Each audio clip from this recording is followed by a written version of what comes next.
السلام علیکم۔ مستند مفتیان کرام سے دینی مسائل کا حل جاننے کے لیے ان کے پورا اثر بیانات سننے کے لیے سبسکرائب کیجیے MTM حمزہ آفیشیل چینل کو اور بیل آئیکن کو دبائیے تاکہ ہمارے نئے آنے والی ویڈیوز کے نوٹیفیکیشنز آپ کو ملتے رہیں۔ لائک اور شیئر کرنا مت بھولیے۔ دین کا پیغام کو پھیلانے میں ہماری مدد کیجیے۔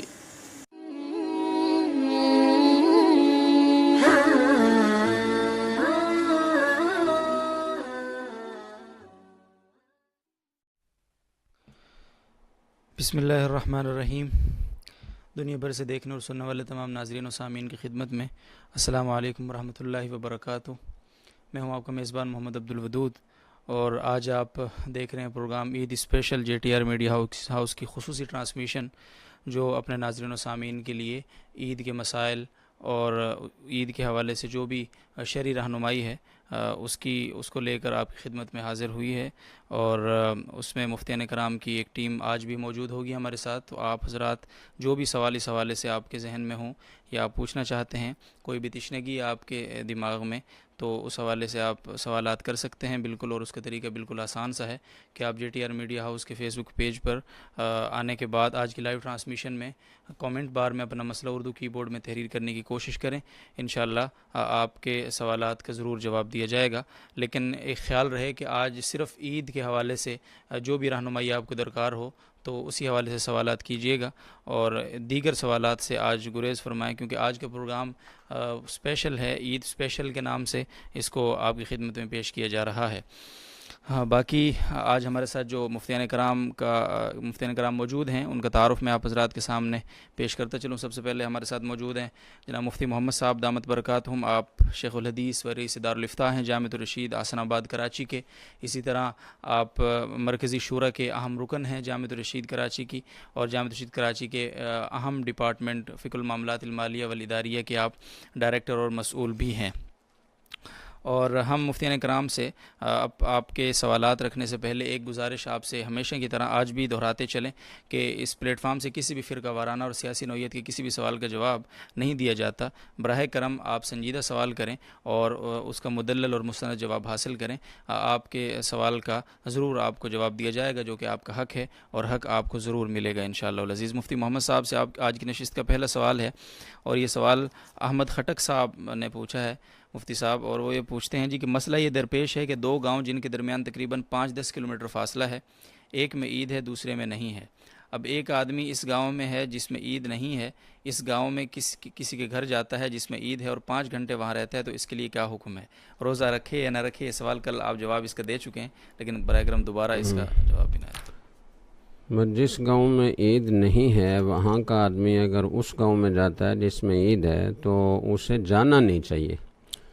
اپنے روزے کو کیوں خطرے میں ڈالتا ہے؟ اگر پورا علاقہ ہی ایسا ہے کہ وہاں لوگ عید منا رہے ہیں اور روزہ کسی نے رکھا ہوا نہیں ہے، تو پھر مسلمانوں کی موافقت کا تقاضا یہ ہے کہ روزہ نہ رکھا جائے اور ان کے ساتھ عید منائی جائے، اور اس روزے کی بعد میں قضا کر لی جائے۔ لیکن اس طرح چھوٹے چھوٹے علاقوں میں، چھوٹے چھوٹے گاؤں میں تھوڑے تھوڑے فاصلوں سے اس طریقے سے نہیں کہا جا سکتا کہ کوئی آدمی دوسرے گاؤں میں چلا گیا، وہاں عید منائی جا رہی ہے تو یہ بھی عید منا لے۔ یہ اپنا روزہ رکھے۔ خود میرے ساتھ ایسا واقعہ پیش آیا ہے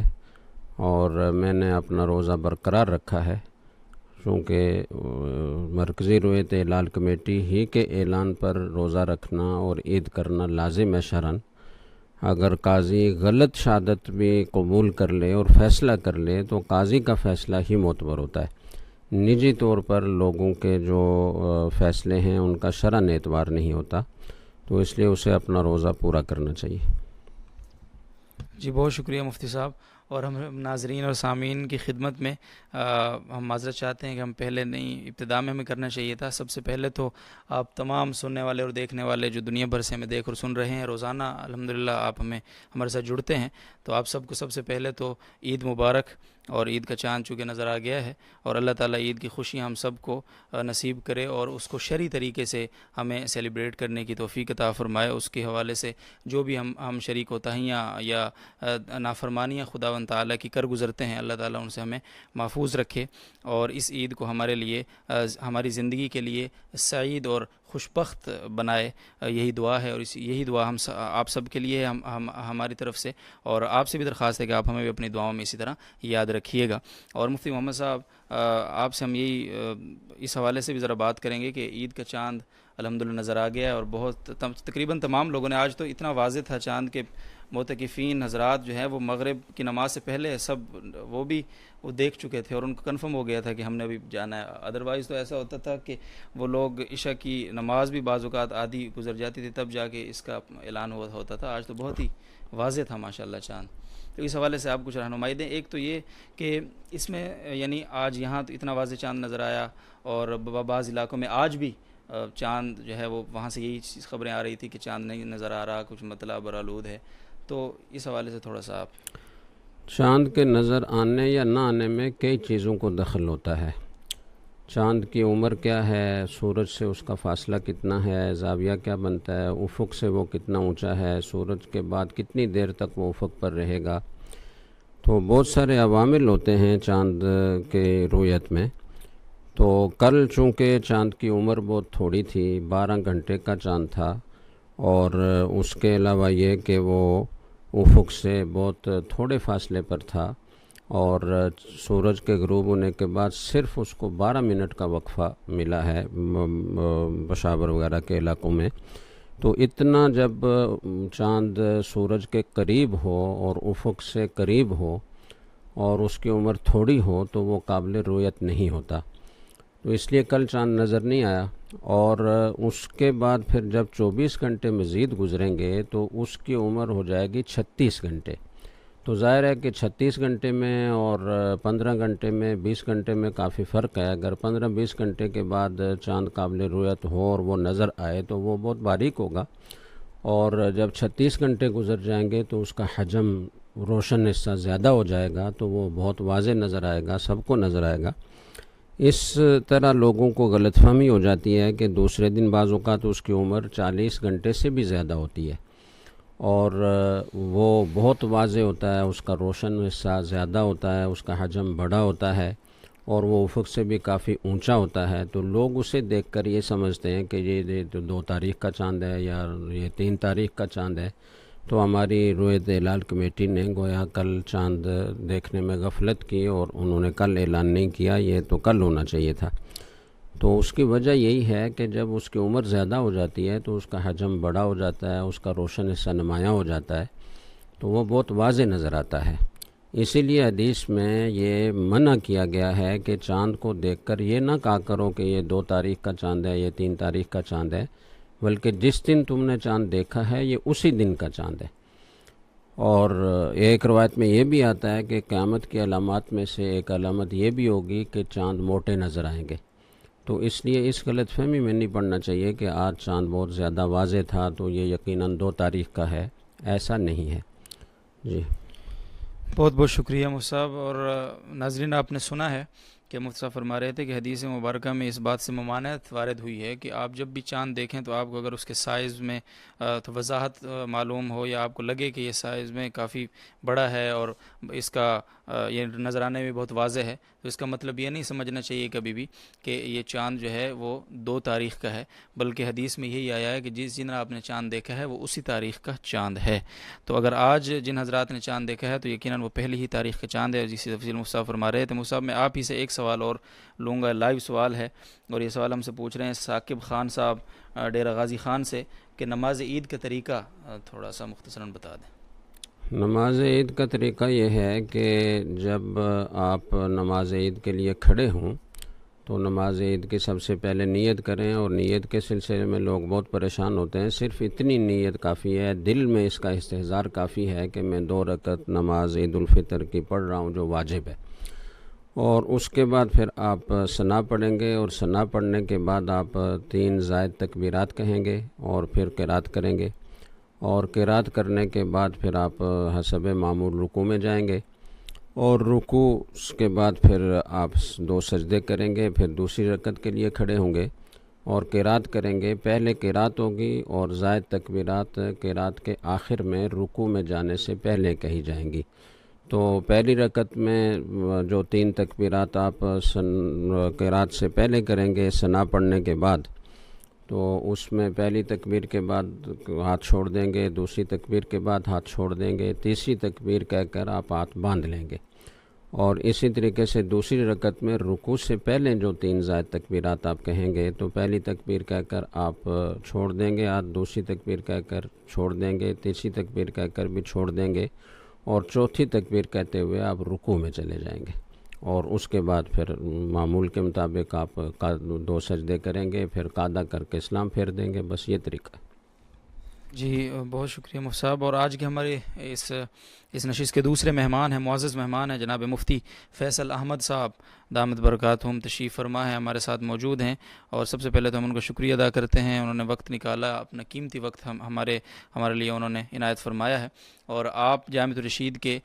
دارالفتہ جامعۃ الرشید کے سینئر مفتی بھی ہیں، اور آپ استاذ بھی ہیں جامعۃ الرشید کراچی کے، اور ساتھ ہی ساتھ ماہر فلکیات بھی شمار ہوتے ہیں۔ تو ہم مفتی صاحب سے اسی حوالے سے آج بات کریں گے، اور چاند کے حوالے سے ہم مفتی صاحب کے سامنے کچھ سوالات رکھیں گے کہ مفتی صاحب ہمیں یہ بتائیں کہ چاند کے حوالے سے جو یہ ایک ٹیکنیکل اس کے اوپر بریف کریں تھوڑا ٹیکنیکلی سامعین اور ناظرین کو، کہ یہ جو بعض اوقات غلط فہمیاں ہو جاتی ہیں چاند دیکھنے میں اور علاقوں کے حساب سے، خاص طور پہ پاکستان میں، تو اس حوالے سے تھوڑا سا آپ بریف کریں پلیز۔ بسم اللہ الرحمن الرحیم۔ دیکھیے، چاند کو دیکھنے والے کی جو نظر ہے اس کا بھی دخل ہے، جو ماحول ہے، انوائرمنٹ ہے، ٹیمپریچر ہے، ان چیزوں کا بھی دخل ہوتا ہے، اور ساتھ ہی ساتھ چاند کے بعض احوال ہوتے ہیں ان کا بھی دخل ہوتا ہے۔ اب یہ سب چیزیں اگر میچ کر جاتی ہیں تو پھر چاند نظر آنے کے امکانات بڑھ جاتے ہیں، اور اگر ان میں سے کچھ بھی کم ہو تو بعض دفعہ کچھ فیکٹرز تو اچھے ہوتے ہیں لیکن کچھ فیکٹرز اچھے نہیں ہوتے، جس کی وجہ سے اوور آل پرسیپشن یہ ہوتی ہے کہ نظر آنے کا امکان کم ہے۔ تو جو دیکھنے والا ہے اس کا تو یہی ہے کہ اس کی آئی سائٹ ٹھیک ہو اور وہ صحیح انداز سے دیکھ سکے، دیکھنے کی جگہ صحیح ہو، رستے میں عمارتیں ہیں، پہاڑ ہیں، اس طرح کی چیزیں نہ ہوں، اور وہ صحیح زاویے پہ دیکھ رہا ہو تاکہ اس کے نظر آنے کے امکانات بڑھیں۔ تو اس قسم کی چیزیں۔ اچھا، موسم کے لحاظ سے اگر بادل ہوں گے پھر امکانات بہت کم ہو جاتے ہیں، اگر بادل نہیں ہے لیکن ٹیمپریچر زیادہ ہے اس سے بھی امکانات کم ہو جاتے ہیں، ہیومیڈیٹی زیادہ ہے یعنی نمی ہے بہت زیادہ، اس سے بھی کم ہو جاتے ہیں امکانات۔ تو موسم میں اس طرح بہت ساری چیزیں۔ اسی طرح جو پولوشن ہے بڑے شہروں کے اندر، اگر آپ غور کریں تو مغرب کے وقت میں سورج بھی ڈوبتا ہوا نظر نہیں آتا، یعنی سورج جو ہے وہ اپنے غروب کے وقت سے 10 منٹ پہلے ہی وہ تھوڑا سا افق سے بلندی پر ڈوبنا شروع ہو جاتا ہے۔ اس کی وجہ وہی ہوتی ہے کہ وہاں پہ وہ پولوشن بہت ہوتی ہے، اور پولوشن کی وجہ سے سورج جیسا بڑا جسم بھی غائب ہو جاتا ہے۔ تو ظاہر ہے کہ ایسا ماحول کے اندر کا چاند ہوگا تو وہ بھی نظر کم آئے گا۔ پھر جو چاند ہے خود اس کے اندر بہت ساری چیزیں ہیں، مثلاً جیسے مفتی محمد صاحب نے ابھی پچھلے سوال میں یہ باتیں واضح بھی فرمائیں کہ چاند کی بلندی کتنی ہے، بلندی زیادہ ہوگی اس کے نظر آنے کا امکان زیادہ ہوگا، سورج سے اس کا ہاریزنٹل فاصلہ کیسا ہے، اس کو ہم کہتے ہیں ریلیٹیو ایزیمت۔ ریلیٹیو ایزیمت اس کی کیا ہے؟ ریلیٹیو ایزیمت جتنی زیادہ ہوگی اتنا زیادہ امکان ہوگا نظر آنے کا۔ اسی طرح چاند، سورج اور جو دیکھنے والا ہے اس کے درمیان ایک اینگل بنتا ہے جس کو ایلونگیشن کہتے ہیں، تو ایلونگیشن جتنا زیادہ ہوگا اس سے نظر آنے کے امکانات زیادہ ہوں گے۔ تو بنیادی چیز یہ ہے کہ جب سورج یعنی چاند ہمیں نظر آتا ہے تو مغرب میں ہم دیکھ رہے ہوتے ہیں چاند ڈوب رہا ہوتا ہے اور سورج بھی ڈوب رہا ہوتا ہے، تو سورج کے ڈوبنے کے وقت جو اس کی ایک روشنی ہوتی ہے شفق ہوتی ہے، اس روشنی کے اندر چاند کی باریکی جو ہے وہ دب جاتی ہے۔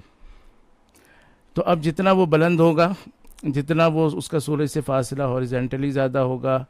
ورٹیکلی زیادہ ہوگا، ایلونگیشن اینگل زیادہ ہوگا، تو ان تمام چیزوں سے چاند کے نظر آنے کے امکانات بڑھیں گے، اور اگر ایسا نہیں ہوگا تو امکانات کم ہو جائیں گے۔ اچھا، اس کے علاوہ پھر یہ بات بھی اہم ہو جاتی ہے کہ چاند کی عمر کیا ہے، کیونکہ چاند کی جتنی عمر ہوتی ہے یعنی چاند برتھ آف مون کے بعد کتنا وقت گزرا ہے، اس کے نتیجے میں چاند کی جو روشنی ہے بڑھتی ہے وہ، تو اس کی عمر آپ کہہ لیں، اس کی ایلومینیشن کہہ لیں کہ اس میں روشنی کا تناسب کتنا بڑھ گیا ہے، تو یہ سب چیزیں جو ہیں یہ بھی شمار ہو رہی ہوتی ہیں. اچھا، ہمارے اور زمین سے چاند کا فاصلہ بھی آگے پیچھے ہوتا رہتا ہے، یعنی 3,56,000 کلومیٹر سے لے کر یہ شروع ہوتا ہے اور 4,06,000 کلومیٹر تک جاتا ہے. تو چاند ہمارے قریب جب ہوتا ہے تو وہ 3,56,000 پہ ہوتا ہے، اور جب دور ہوتا ہے وہ تقریباً 50,000 کلومیٹر کا فاصلہ ہو گیا ہوتا ہے. تو یہ فاصلہ بھی بہت اہم ہوتا ہے. کبھی اس فاصلے کی وجہ سے ایک روشن چاند بھی نظر نہیں آتا، کیونکہ چاند روشن ہے،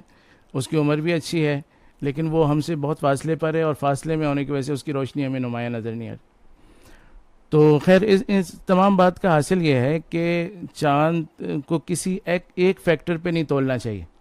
اگر آپ کہیں کہ بھئی کیونکہ اس کی عمر 35 گھنٹے ہے تو ضرور نظر آئے گا، یا وہ کیونکہ اتنا بلند ہے تو ضرور نظر آئے گا، کیونکہ اس کی اتنی روشنی ہے تو وہ ضرور نظر آئے گا، تو یہ ایک فیکٹر پہ جب آپ جائیں گے اور بقیہ فیکٹرز کو نظر انداز کریں گے تو پھر آپ جو بات کر رہے ہوں گے وہ ایک صحیح سائنٹیفک آپ کی رائے نہیں ہوگی، بلکہ وہ آپ کا ایک پرسیپشن، ایک اندازہ، ایک مفروضہ ہوگا، اور وہ کبھی ٹھیک ہوگا کبھی غلط ہوگا. تو آج کا جو ہمارا چاند تھا وہ کیونکہ تمام احوال اس کے بہت بہترین تھے، جیسے آپ نے کہا کہ وہ مغرب کی نماز سے پہلے لوگوں کو نظر آ گیا، تو اس کی وجہ یہ تھی کہ اس کے احوال بہت زیادہ واضح تھے. سپارکو والوں نے، موسمیات والوں نے، ہم نے، کسی کا اس پہ اختلاف نہیں ہو رہا تھا کہ یہ نظر آئے گا یا نہیں آئے گا، سب کہہ رہے تھے نظر آنے کا واضح امکان. تو آج کا جو چاند تھا اس کے احوال بہت اچھے تھے. جو رمضان کا شروع کا چاند تھا اس کے احوال نسبتاً کمزور تھے، لیکن مختلف عوامل کے ملنے کی وجہ سے ہماری رائے یہ بن رہی تھی کہ نظر آ جائے. تو ہر مہینے یعنی یہ بدلتی رہتی ہیں چیزیں، تو ان تمام چیزوں کو دیکھ کر ہی کوئی فیصلہ کیا جا سکتا ہے. جی بہت شکریہ مفتی صاحب، اتنا تفصیل سے آپ بریف کر رہے تھے. اور میں نے جس طرح بتایا تعارف میں کہ مفتی فیصل احمد صاحب کا تعلق چونکہ فلکیات کے شعبے سے ہے، اور آپ اس فن کے بڑے ماہر بھی مانے جاتے ہیں، اور آپ کو گفتگو سے بھی یقیناً اندازہ ہوا ہوگا. ناظرین ایک بات یاد رکھیں، آپ کے سوالات ہمیں موصول ہو رہے ہیں کہ صوبہ سرحد میں جو خیبر پختونخوا میں جو عید منائی گئی ہے وہ ٹھیک ہے یا نہیں ہے. تو یہ میں نے آپ سے پہلے گزارش کی ہے کہ اس حوالے سے ہم کسی بھی ایسی نوعیت کے سوال کا یہاں سے آپ کو جواب نہیں ملے گا جس سے امت میں انتشار کی فضا بنتی ہو. اور چیزیں صحیح ہوں گی یا غلط ہوں گی اپنی جگہ ہے، لیکن ہم بہرحال اس پلیٹ فارم سے امت کے اتحاد کی فکر لے کر بیٹھے ہوئے ہیں، اور ہم اس تڑپ کو لے کر آپ کی خدمت میں حاضر ہوتے ہیں کہ ہماری جو بکھری ہوئی ہم بکھر گئے ہیں طرح طرح سے، اور مختلف فرقوں میں اور مختلف گروہوں میں بٹ گئے ہیں. تو ہم کسی طرح دوبارہ سے یکجان ہو کر ہم فتنوں کا مقابلہ کریں، باطل کے سامنے ہم میدان میں آ جائیں، اور ہماری صفیں بالکل یکجا ہو جائیں، اور ہماری صفوں میں کم از کم انتشار نہ ہو. تبھی ہم غالب ہو سکتے ہیں، تبھی جس دین کے ہم پیروکار ہیں وہ دین اس دنیا پر غالب ہو سکتا ہے. بہرحال میں ایک بات یہاں اور آپ سے عرض کروں گا کہ بہت سارے احباب فیس بک پہ یا سوشل میڈیا پہ، ٹویٹر وغیرہ پہ آج کل بہت 1-2 دنوں سے یہ چیزیں چل رہی ہیں کہ جی یہ کام علماء کا نہیں ہے، یہ جتنا جھگڑا ہے علماء کی وجہ سے ہے، اور یہ کام جو ہے وہ ماہرین کے حوالے کرنا چاہیے، سائنس کے ماہرین کے حوالے کرنا چاہیے، علماء اس کام میں کیوں ہیں، تو یہ مسلکوں کی جنگ ہے. تو میں ان سے صرف یہی عرض کروں گا کہ یہ جو رویت ہلال کمیٹی ہے اس کی تاریخ جو ہے اس کو اگر دیکھ لیا جائے تو یہ مسالک کی جنگ کی جو بات ہے یہ آپ کی بہرحال آپ کو اس پر ندامت ہوگی انشاءاللہ. اور دوسری بات یہاں تک یہ ہے کہ علماء اس کام کو کیوں کر رہے ہیں، تو علماء تو بہت سارے کام بادر نخواستہ کر رہے ہیں، تو وہ تو بیچارے عوام کی خدمت کے لیے میدان عمل میں مجبوراً اترے ہیں. مثال کے طور پر کچھ دن پہلے ایک سٹیٹمنٹ آیا بہت ہی معروف شخصیت کی طرف سے کہ خطبہ کا جمعے کا جو ممبر ہے یہ علماء کا جو ہے وہ منصب نہیں ہے، یہ حکمرانوں کی جا ہے، تو یہ ان کے حوالے ہونا چاہیے. علماء اس کو کیوں سنبھالے ہوئے ہیں؟ تو بھیا ہم تو علماء تو تیار ہیں اس کے لیے. آج ہمارے حکمران ہمارے امام بنے، ہم ان کے پیچھے نماز پڑھنے کو تیار ہیں، لیکن مسئلہ یہ ہے کہ یہ بہت بڑی ایک ذمہ داری ہے. ممبر جو ہے یہ عوام کی ایک بہت بڑی عدالت ہے، اور جب سے انفارچونیٹلی ہمارے ہاں ہمارے حکمران طبقے بہت پہلے سے، میں آج کسی پہ میرا کوئی خاص نشانہ نہیں ہے، لیکن جب سے ہمارے حکمران جو ہے وہ انہوں نے اپنی کردار کو داغدار کیا ہے تو وہ ممبر سے خود بھاگے ہیں. ورنہ امیر المومنین حضرت عمر فاروق رضی اللہ تعالیٰ عنہ کی طرح ممبر پر تشریف فرما تھے وہ، اور بدو کھڑا ہو کے کہہ رہا تھا کہ آپ کے پاس یہ 2 چادریں کہاں سے آ گئیں جبکہ تقسیم میں تو ایک چادر ملی تھی. تو یہ ان سوالات کا سامنا ہو سکتا ہے ان کو، تبھی حکمران ممبر سے دور بھاگے، اور علماء نے تو مجبوری کی حالت میں اس ممبر کو سنبھالا ہے. بہرحال یہ بات بات بہرحال اس قابل فکر ہے اور قابل غور بھی ہے کہ علماء کو اس میں نہیں ہونا چاہیے، اور یہ ہم ٹھیک ہے آپ آئیں اپنے منصب کو سنبھالیں، انشاءاللہ ہم آپ کا منصب آپ کے حوالے کریں گے، لیکن علماء بھی صرف جو ہے اپنے علم کی بنیاد پر اس کے فلکیات کے فیصلے نہیں کرتے، بلکہ وہ ماہرین ہیں اس فن کے الحمدللہ، وہ سائنسی حوالے سے گفتگو کرنا جانتے ہیں، وہ سائنسی حوالے سے ساری ٹیکنیکل باتوں کو جانتے ہیں، جس طرح آپ نے مفتی فیصل صاحب کی بھی گفتگو سنی ہے۔ تو بہرحال ان باتوں پر ذرا غور کرنے کی ضرورت ہے، اور انتشار سے بچتے ہوئے اتحاد کی فضا پیدا کرنے کی ضرورت ہے۔ سب اپنے ہیں، چاہے وہ مفتی شہاب الدین پوپلزئی صاحب ہوں یا مفتی منیب صاحب ہوں، سب اپنے ہیں الحمدللہ، اور ہم بہرحال اس پلیٹ فارم سے کسی بھی ایسے سوال کا جواب بھی نہیں دینا چاہیں گے، اور نہ ہی اس پر کوئی ہم تبصرہ کرنا چاہیں گے۔ آج مفتی محمد صاحب سے اگلا سوال ہم پوچھتے ہیں آج کا۔ مفتی محمد صاحب، عید کی رات کو لوگ قبرستان جانے کو ضروری سمجھتے ہیں، اس حوالے سے آپ کیا کہیں گے؟ جی، عید کی رات کو قبرستان جانے کی کوئی فضیلت کسی حدیث میں وارد نہیں ہے، اور اس کے لیے کوئی خصوصی فضائل نہیں ہیں، لیکن یہ ایک خوشی کا موقع ہے، اور اپنے عزیز و اقارب اگر اپنے کسی قریبی عزیز کی قبر پر جاتے ہیں اور وہاں سنت کے مطابق قبرستان میں داخل ہوتے ہیں، سلام کرتے ہیں اور ایصال ثواب کرتے ہیں، تو اس میں کوئی حرج بھی نہیں ہے۔ جی بہت شکریہ مفتی صاحب، آپ نے سوال کا جواب دیا ہے جی۔ اور ایک اور سوال آپ سے ہی پوچھتے ہیں، یہ سوال حامد صاحب پوچھ رہے ہیں لاہور سے، کہ عید کے دن جو ہے وہ عید کی نماز کے بعد جو مسنون اعمال ہیں، یا اس دن جو ہمیں شریعت کی طرف سے رہنمائی ملتی ہے اس دن کو گزارنے کے حوالے سے، تو اس پر تھوڑا سا آپ بریفنگ دیں۔ عید کی نماز کے بعد تو کوئی مخصوص ایسے اعمال نہیں بتائے گئے کہ یہ کرنا چاہیے اور یہ نہیں کرنا چاہیے۔ وہ ایک خوشی کا دن ہے مسلمانوں کے لیے، اور وہ خوشی اس بات پر منائی جاتی ہے کہ اللہ تعالیٰ نے ہمیں روزوں کی ایک عظیم الشان عبادت کرنے کی توفیق عطا فرمائی، اور ان روزوں کی تکمیل ہوئی، تو اس شکر کے طور پر اللہ تعالیٰ نے یہ دن خوشی کا منایا، تو اس میں خوشی کا اظہار کرنا چاہیے، خوش ہونا چاہیے، اپنے عزیز و اقارب سے مل کر خوشی کا اظہار کرنا چاہیے، اچھا کھانا اپنے ہاں پکانا چاہیے، دوسرے کے ہاں جائیں اگر وہ کچھ پیش کریں تو وہ بھوک نہ بھی ہو تو بھی ان کی دلجوئی کے لیے تھوڑا بہت چکھ لینا چاہیے، اور اپنے عزیز و اقارب سے مل کر خوشی کا اظہار کرنا چاہیے۔ کسی سے اگر کوئی ناراضی ہے اور کسی سے کوئی خلش ہے تو اسے بھی ختم کر دینا چاہیے، یہ خوشی کا دن ہے۔ رمضان ہی میں اس کی تلافی کر لینی چاہیے تھی، لیکن اگر کوئی نہیں کر سکا تو وہ عید کے دن کم از کم اپنی ساری ناراضیاں ختم کر کے تو اپنے عزیز و اقارب کو، اپنے جاننے والوں کو خوش کرے، اور کسی ناراضی کو باقی نہ رہنے دے۔ اور دوسری بات یہ ہے کہ عام طور پر ہمارے معاشرے میں خوشی کے دن کو آزادی کا دن سمجھ لیا جاتا ہے کہ بس اب عبادات سے چھٹی ہو گئی، اور بعض اوقات خوشی کے اظہار میں غیر شرعی افعال بھی کیے جاتے ہیں، کچھ میلے کا سما بنایا جاتا ہے، اس میں شریعت کی خلاف ورزیاں ہوتی ہیں، یا بعض لوگ کوئی رقص و سرود کی محفلیں قائم کرتے ہیں، تو ہمارے دین میں اس کی کوئی گنجائش نہیں ہے کہ آپ خوشی کے دن میں اللہ تعالیٰ کی نافرمانی کریں۔ جس مالک نے یہ خوشی کا دن نصیب کیا ہے، جس مالک نے ایک اور رمضان عطا فرمایا ہے، جس کے لیے آپ صلی اللہ علیہ وسلم تمنائیں فرمایا کرتے تھے اور دعا فرماتے تھے، رجب کا چاند نظر آتا تھا تو فرماتے تھے اللہم بارک لنا فی رجب و شعبان و بلغنا رمضان، ہمیں رجب اور شعبان میں برکت عطا فرما اور ہمیں رمضان تک پہنچا، یعنی اتنی عمر عطا فرما کہ ہم رمضان کی عبادت کر سکیں۔ تو اللہ تعالیٰ نے یہ توفیق عطا فرمائی ہے اور یہ نعمت عطا فرمائی ہے، تو اس کا تقاضا یہ ہے کہ ہمارا دل بھی شکر سے لبریز ہو، جیسے ہم ظاہری طور پر خوشی منا رہے ہوں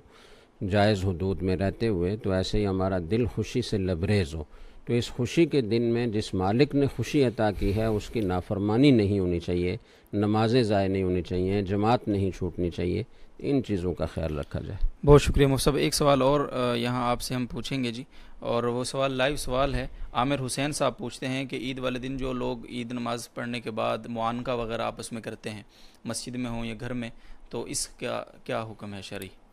ہاں، مسجد میں اور عیدگاہ میں تو معانقہ نہیں کرنا چاہیے، مصافحہ بھی نہیں کرنا چاہیے۔ اس کی وجہ یہ ہے کہ چونکہ عیدگاہ میں ہم نے نماز عید پڑھی ہے، مسجد میں نماز عید پڑھی ہے، تو نماز کے متصل بعد اس طرح کا جب عمل کیا جاتا ہے تو لوگ اسے بعض اوقات نماز کا حصہ سمجھ لیتے ہیں۔ اسی لیے فقہا نے عام نمازوں کے بعد، بعض علاقوں میں رواج تھا کسی زمانے میں، خاص طور سے فجر کی نماز کے بعد اور عصر کی نماز کے بعد نمازی نماز سے فارغ ہو کر ایک دوسرے سے مصافحہ کرتے تھے، تو فقہاء کرام نے اس کو بدعت قرار دیا اور اسے منع فرمایا کہ اس کو لوگوں نے نماز کا باقاعدہ ایک جز سمجھ لیا اور نماز کا حصہ بنا لیا،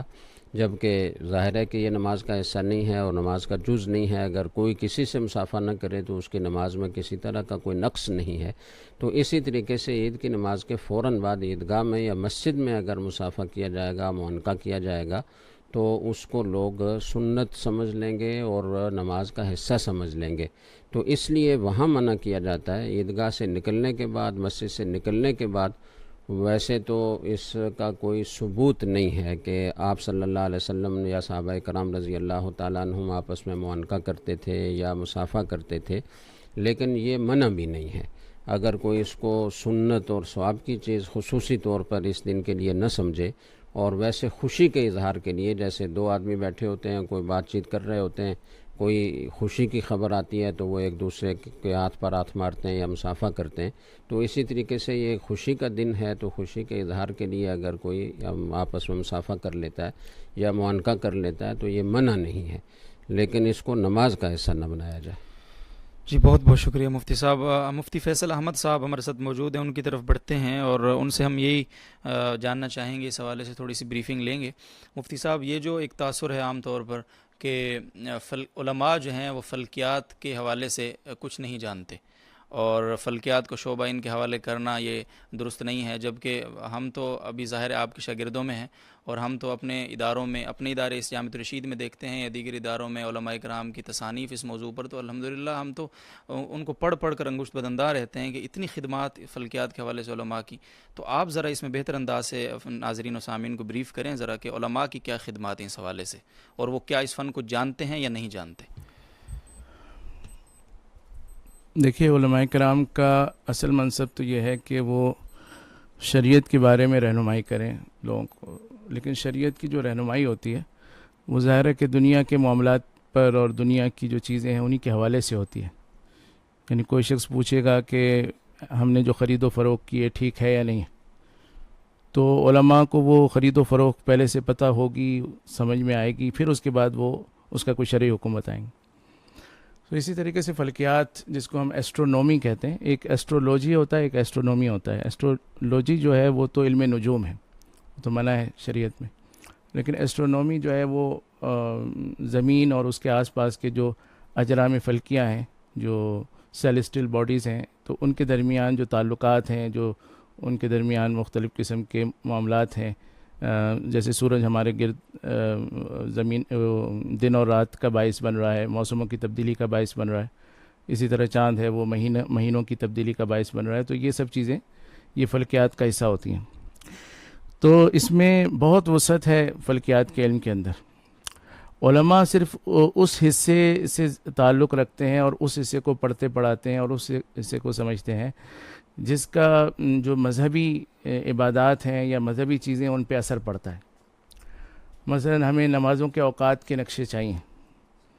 تو ہمیں یہ فارمولے پتہ ہونے چاہیے کہ سورج کس وقت کس زاویے پر ہوتا ہے۔ اسی طریقے سے ہمیں اپنی سالانہ جو عبادات ہوتی ہیں ان کے لیے ہمیں ضروری ہے پتہ ہو کہ رمضان کب شروع ہوا، عید کب شروع ہو رہی ہے، کب ہو رہی ہے، یا یہ کہ حج کا دن جو ہے کس تاریخ کو آئے گا، کیسے۔ تو یہ سب جاننے کے لیے ہمیں چاند کے حوالے سے معلومات، رؤیت ہلال کے حوالے سے معلومات، یہ ہمیں ہونا ضروری ہے۔ اور اسی طریقے سے ہم کیونکہ بیت اللہ کی طرف رک کر کے نماز پڑھتے ہیں تو ہمیں قبلے کے حوالے سے بھی معلومات ہونی چاہیے کہ کون سے علاقے سے جو قبلہ ڈائریکشن ہے یہ کیسے نکلے گی، اور اس کے نکالنے کے کیا کیا طریقے ہیں۔ اور کیونکہ قبلہ بھی ایک سمت ہے، ڈائریکشن ہے، تو اس میں پھر ہمیں بقیہ ڈائریکشن نکالنے کے طریقے پتہ چلیں گے تو اسی میں قبلے کا بھی پتہ چل جائے گا۔ تو یہ ساری چیزیں جو ہیں ان کے جاننے کے لیے پھر علم فلکیات کی بنیادی یہ پہلے ہوگی۔ تو ان سب چیزوں کے جاننے کے لیے ہمیں فلکیات کی مبادی بیسکس کو سمجھنا ہوتا ہے۔ اس کے علاوہ کیونکہ اس میں ریاضی کا اور میتھمیٹکس کا بہت دخل ہے، تو اس میں یعنی بنیادی ریاضی سے لے کر الجبرا، جیومیٹری وغیرہ ان سب چیزوں سے لے کر ٹریگنومیٹری کو لے کر پھر ہمیں اسفیریکل ٹریگنومیٹری جو بہت ہی ایڈوانس ہوتی ہے تو اس کو بھی سمجھنا پڑتا ہے، کیونکہ اس کے بغیر ہم بین الاقوامی طور پر ڈائریکشنس نہیں نکال سکتے، تو ان چیزوں کی ضرورت پڑتی ہے. اسی طرح جغرافیہ کی بہت ضرورت پڑتی ہے کہ جغرافیہ کے بغیر ہم یہ بہت ساری چیزوں کو نہیں سمجھ سکتے. تو علماء جو ہیں ظاہر سائنسی جو ایک سائنسی شعبہ ہے فلکیات کا یا فن ہے، اس پر کوئی اجارہ داری کے دعوے دار نہیں ہے، نہ ان کا اس سے کوئی لینا دینا ہے. وہ جن شرعی مقاصد میں رہنمائی کرنا چاہتے ہیں ان شرعی مقاصد کے لیے جو فنی باتیں درکار ہیں اتنی سائنس کا جاننا ان کے لیے ضروری ہے. اور الحمدللہ ہمارے جو جامعۃ الرشید کے مؤسس ہیں مفتی رشید احمد رحمۃ اللہ علیہ، تو وہ اس فن کے امام سمجھے جاتے تھے، اور انہوں نے مختلف اس زمانے کے جو کمال ابدالی صاحب ہیں اور بغوی صاحب ہیں اور انجینئر نفیس صاحب ہیں اور اس طرح کے بہت سارے حضرات جو اس زمانے میں اپنے اپنے فن کے ماہر تھے، ان کے ساتھ ان کی مکاتبت ہوتی تھی، بحثیں ہوتی تھیں، اور ان سب نے تسلیم کیا ہے کہ وہ بہت بڑے ماہر فن تھے. تو مفتی رشید صاحب رحمۃ اللہ علیہ وہ بہت ماہر فن تھے. پھر ان کے بعد یہ چیزیں جامعۃ الرشید میں منتقل ہوتی رہیں، مفتی عبدالرحیم صاحب کے پاس آئیں، پھر مفتی محمد صاحب، مفتی ابوالبابا صاحب، تو اس طرح کر کے اور پھر ایک جنریشن اس سے پیدا ہوئی. اب الحمدللہ ہمارے ہزاروں ایسے طلباء ہیں جو کہ یعنی ان تمام بیسک چیزوں کو سمجھتے ہیں، میتھمیٹکس کو سمجھتے ہیں اور جغرافیہ کو سمجھتے ہیں، اور ان سب کی بنیادوں پر وہ رہنمائی کر سکتے ہیں کہ رؤیت ہلال میں کیا امکانات ہیں اور نماز کے نقشے ایسے بنائے جائیں گے. اور اسی طرح قبلہ ڈائریکشن تقریباً ہمارے یہاں سے جامعۃ الرشید سے الحمدللہ ہر ہفتے 2 سے 3 مسجدوں کا قبلہ ابھی بھی رکھا جا رہا ہے. تو یعنی اتنی بڑی تعداد میں خدمات جو ہوتی ہیں وہ ظاہر ہے کہ اسی وقت ممکن ہوتی ہیں جب کہ ہم ان سب چیزوں سے اچھی طرح واقف ہوں. تو آپ کی جو بات ہے کہ علماء کو اس میں ہونا چاہیے نہیں ہونا چاہیے، تو بات یہ ہے کہ علماء کو کیونکہ جن شعبوں میں رہنمائی کرنی ہے ان شعبوں میں رہنمائی کرنے کی کسی انجینئر کے بس میں نہیں ہے، وہ کسی ماہر فلکیات کے بس میں نہیں ہے. حتیٰ کہ سپارکو والوں سے بعض دفعہ بات ہوتی ہے چاند کے حوالے سے، تو وہ یہ کہتے ہیں کہ ہم تو اوپر کی دنیا میں رہتے ہیں، چاند تو بہت قریب ہے، ہم تو اوپر کی دنیا میں رہتے ہیں اور مجبوراً نیچے آ کر چاند دیکھتے ہیں. تو ان کی بات ٹھیک ہے، کیونکہ ان کا کام تو اسپیس کا ہے اور چاند تو بالکل ہمارا پڑوسی ہے. تو وہ بھی یعنی اپنے بہت سارے کاموں کو چھوڑ کر یہ مجبوراً یہ کام کر رہے ہوتے ہیں. ان کی بھی کوئی ذاتی دلچسپی اس قسم کے کاموں میں نہیں ہوتی. اور محکمہ موسمیات والوں کی بھی ظاہر چاند سے کوئی موسم پر بڑا اثر اس طرح کا نہیں ہے جس کو وہ دیکھتے رہیں. خاص طور پہ پہلی کے چاند سے کوئی خصوصی اثر نہیں پڑ رہا ہوتا، ویسے مد و جزر سے کچھ نہ کچھ اثر پڑ رہا ہوتا ہے. تو ہر محکمہ جو ہے وہ اپنے اصل شعبے میں لگا ہوتا ہے اور ساتھ میں پھر رؤیت ہلال پر وہ اپنی کچھ جز وقتی کچھ توجہ دے رہا ہوتا ہے. اسی طریقے سے علماء کرام جو ہیں وہ بھی اپنے اپنے کاموں میں لگے ہوتے ہیں، اور جب رؤیت ہلال کا موقع آتا ہے اور موضوع آتا ہے تو وہ اپنے جو فلکیات کی معلومات ہیں اور شریعت کی جو معلومات ہیں ان کو لے کر پھر یہاں پر بھی وہ رہنمائی کرتے ہیں. اور ظاہر ہے کہ انہی کا منصب ہے، یہ کوئی اور کر نہیں سکتا. بہت شکریہ مفتی فیصل احمد صاحب، تفصیل سے آپ نے جواب عنایت فرمایا اور بہت ہی وضاحت کے ساتھ آپ نے ناظرین کے لیے اس حوالے سے گفتگو دی ہے. اور اگلا سوال بھی آپ ہی سے لیتے ہیں اس کا جواب، اور یہ سوال بھی موسمیات کے حوالے سے ہی ہے. جی اختر صدیقی صاحب کراچی سے سوال کر رہے ہیں مفتی صاحب کہ محکمہ موسمیات اور حلال کمیٹی کی پیش گوئی تھی کہ پوری دنیا میں کہیں بھی چاند ٹیلی اسکوپ سے بھی نظر نہیں آ سکتا، پھر ترقی یافتہ ممالک میں چاند کیسے نظر آ گیا؟ پہلے تو میں یہ عرض کر دوں کہ یہ بات جو انہوں نے فرمائی ہے یہ ہماری نظروں میں نہیں آئی ہے. ہو سکتا ہے کہ انہوں نے کچھ اور فرمایا ہو اور انہوں نے کچھ اور سمجھا ہو. تو اس بات سے قطع نظر ہم یہ دیکھتے ہیں کہ اس دفعہ کا چاند کہیں نظر آ سکتا تھا یا نہیں آ سکتا، یعنی آج کا نہیں بلکہ گزشتہ روز کا جو چاند تھا. اور سوال میں ایک اور لفظ بھی جیسے انہوں نے کہا کہ ترقی یافتہ ممالک میں، تو ایسا نہیں ہے کہ چاند جو ہے وہ ترقی کی وجہ سے زیادہ نظر آتا ہو، تو بلکہ اس کے اپنے عوامل ہیں جن کی وجہ سے یا وہ نظر آئے گا یا نہیں آئے گا. تو یہ بات بھی کچھ ایسا لگتا ہے کوئی پرسیپشن پہلے سے ذہن میں ہے کہ شاید مغربی ممالک میں زیادہ امکانات ہوتے ہیں. تو دیکھیں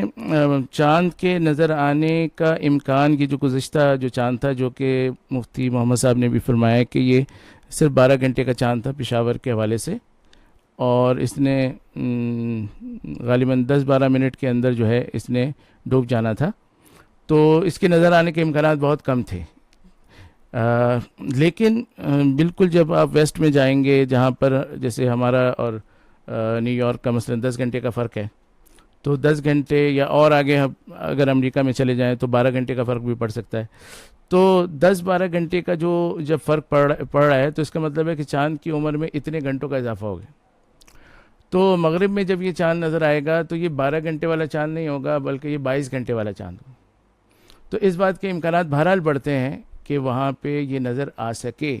اگرچہ میں نے گزشتہ سوال میں یہ بات بہت واضح بتا دی ہے کہ اس میں بہت سارے فیکٹرز ہوتے ہیں. صرف آپ 22 گھنٹے کو دیکھ کر یا 24 گھنٹے کو دیکھ کر نہیں کہہ سکتے کہ چاند نظر آئے گا یا نہیں آئے گا. لیکن بہرحال مغرب کو یہ ترجیح ضرور حاصل ہے کہ چاند کیونکہ آہستہ آہستہ مغرب کی طرف بڑھ رہا ہوتا ہے, غروب ہو رہا ہوتا ہے, تو جتنا مغرب میں ہم جائیں گے تو وہاں پر امکان زیادہ ہوگا نظر آنے کا. تو اگر بعض ایسے علاقوں میں نظر آیا ہے تو وہ بالکل ٹھیک ہے, نظر آ سکتا ہے. اور یہ بھی ذہن میں رہنا چاہیے کہ مختلف ممالک میں چاند کے حوالے سے یعنی ان کے فارمولے الگ ہیں. جو بالکل امریکہ وغیرہ ہیں, ظاہر ہے وہاں پر سرکاری طور پہ تو کوئی رؤیت ہلال کا سسٹم نہیں ہے. تو وہاں مقامی طور پہ جو لوگ ہیں وہ یا تو سعودیہ کو فالو کر رہے ہوتے ہیں, تو وہاں نظر آئے یا نہ آئے انہوں نے تو فالو کرنا ہے. تو ہو سکتا ہے اسی بات کو لوگ سمجھ رہے ہوں کہ وہاں چاند نظر آ گیا. اور یہ بھی ہو سکتا ہے کہ انہوں نے باقاعدہ مون سائٹنگ کی ہو. یہ اچھا لیبیا ہے اور اس طرح کے بعض علاقے ہیں, تو یہاں پر جو برتھ آف مون ہوتا ہے اسی کا اعتبار کر لیتے ہیں. یعنی اگر چاند پیدا ہو گیا تو وہ پھر اگلے دن کو وہ اعلان کر دیتے ہیں کہ یہ بس پہلی ہو گئی.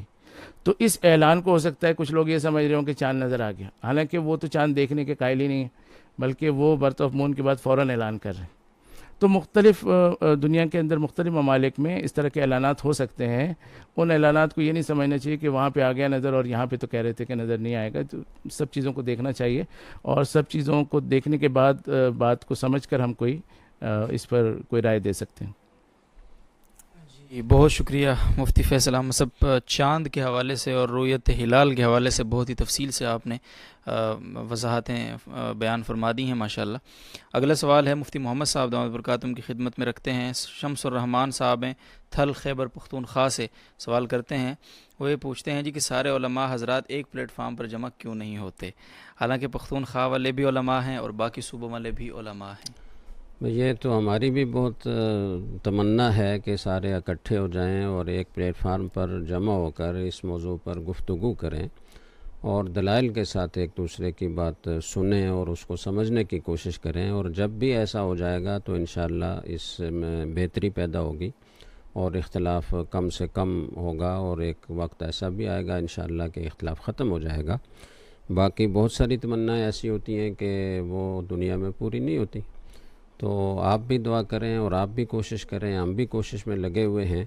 کہ اس طرح ہو جائے کہ سارے متفق ہو کر اور ایک اتفاقی فیصلہ کریں. اور مسلمانوں میں جو اس موقع پر جو بہت ہی اہم موقع ہوتا ہے عبادت کا, خوشی کا یا رمضان کی ابتدا کا,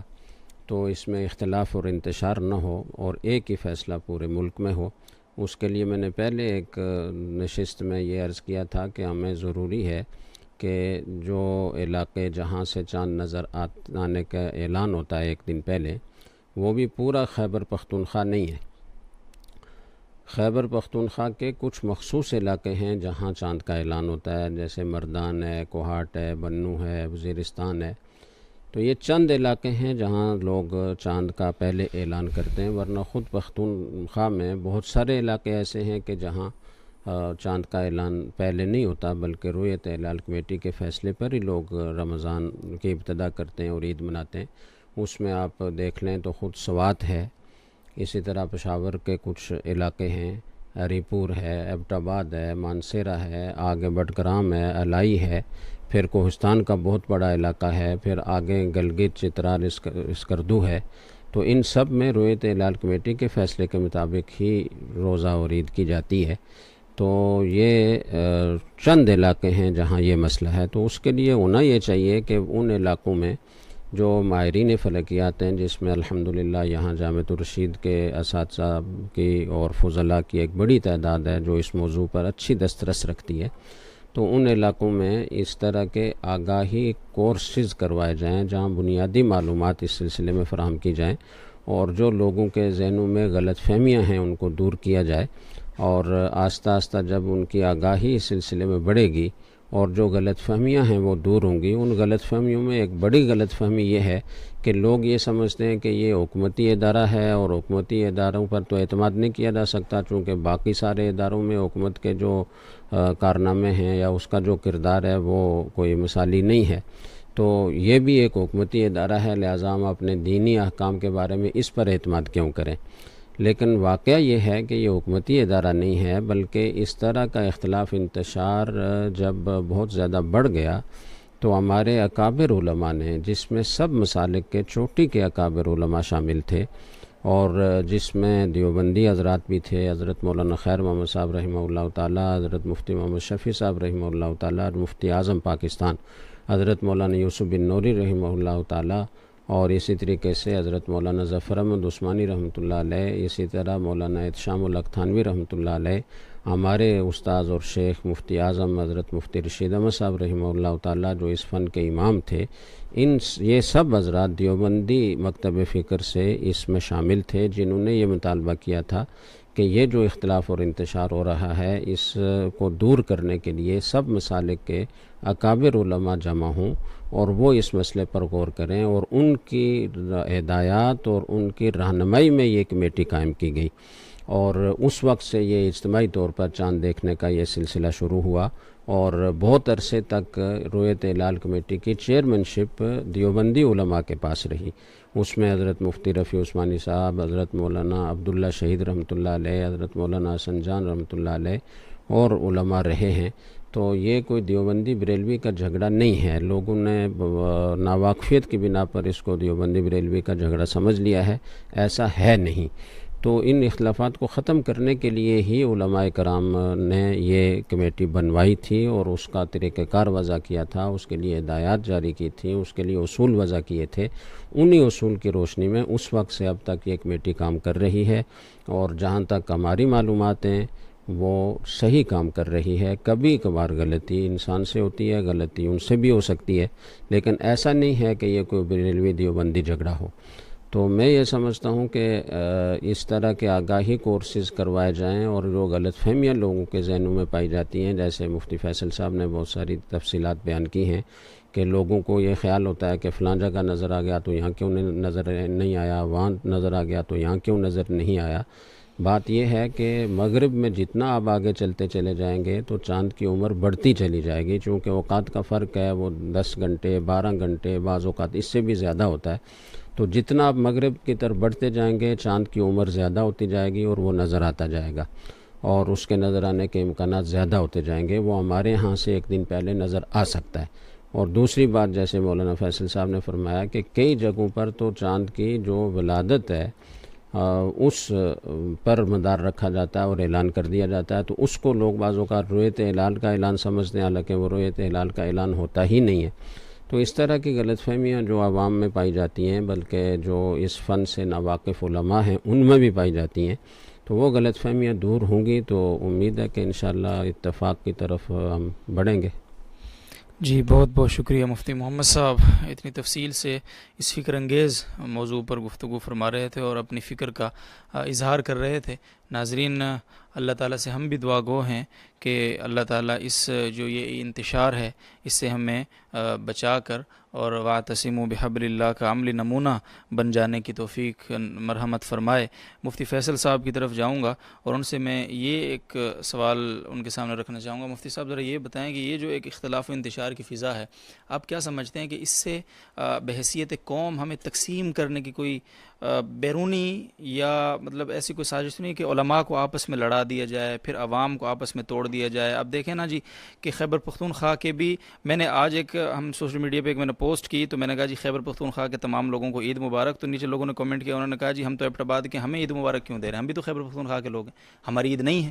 تو اب کیوں ہے، سب کو کیوں عید مبارک، غصہ کا اظہار کیا انہوں نے۔ تو دیکھیں جی کہ ایک ہی صوبے کی عوام جو آپس میں رشتہ داریاں بھی ہیں، اور وہاں پھر ان رشتوں میں پھر ناگواریاں بڑھتی ہیں اس چیز سے. تو یہ یعنی تقسیم در تقسیم، اس کے پیچھے آپ کیا دیکھتے ہیں؟ کوئی عوامل تو نہیں ہیں کہیں ہم یعنی پس پردہ کسی سازش کا شکار تو نہیں ہیں؟ دیکھیں یہ جو اختلاف ہو جاتا ہے عید پر اور رمضان کے ابتدا میں، تو اس اختلاف کی ایک تو پہلے تو ہم یہ سمجھ لیں اختلاف کس لیول کا ہے نا. تو جیسے مفتی محمد صاحب نے فرما دیا کہ خیبر پختونخوا میں بھی تقریباً یعنی اگر ہم اس کو پرسنٹیج میں جائیں تو 60% علاقوں میں عید نہیں ہوتی، 40% علاقے یا اسے بھی کم میں عید ہوتی ہے. تو تینوں صوبے اور ساتھ میں خیبر پختونخوا 60% حصہ تو ایک عید منا رہا ہوتا ہے،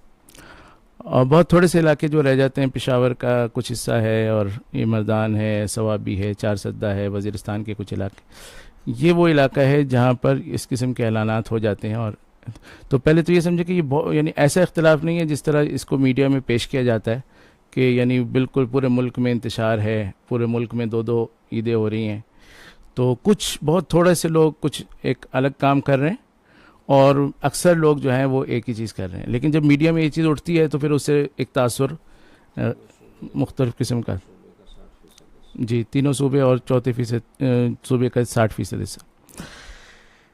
تو ایک تو یہ سمجھنا چاہیے کہ یہ اختلاف یعنی کن کے درمیان ہے. یہ ایسا نہیں ہے کہ یعنی 50% کا اختلاف ہے یا 60-40 کا اختلاف ہے. یہ تو یعنی بہت ہی ایک طرف 85% لوگ ہیں اور دوسری طرف 10-15% لوگ. لیکن بہرحال اختلاف نہیں ہونا چاہیے، تو اس اختلاف کو ہمیں کم سے کم کرنے کی کوشش کرنی چاہیے. تو جو آپ نے بات فرمائی کہ یہ اس میں کوئی بیرونی ہاتھ تو نہیں ہے، تو یہ کیونکہ بہت پرانا سلسلہ ہے، اعلانات بھی بہت عرصے سے ہو رہے ہیں، تو یہ کہنا تو خیر مشکل ہوگا کہ یہ کوئی یعنی تیسری طاقت نے آ کر کچھ کیا ہے. یہ ہمارے کچھ داخلی مسائل ہی ہیں، اور ہم جب اس کو سلجھانے پر آئیں گے تو یہ مسئلے حل ہو جائیں گے. اس میں کوئی اتنا مشکل نہیں ہے. اور اس میں جو زیادہ ہم سمجھ رہے ہیں کہ مسئلہ ہو رہا ہے، اس کی وجہ یہ ہے کہ اس مخصوص علاقے کے اندر لوگ جو ہیں انہی مسجدوں سے وابستہ ہیں، اور وہ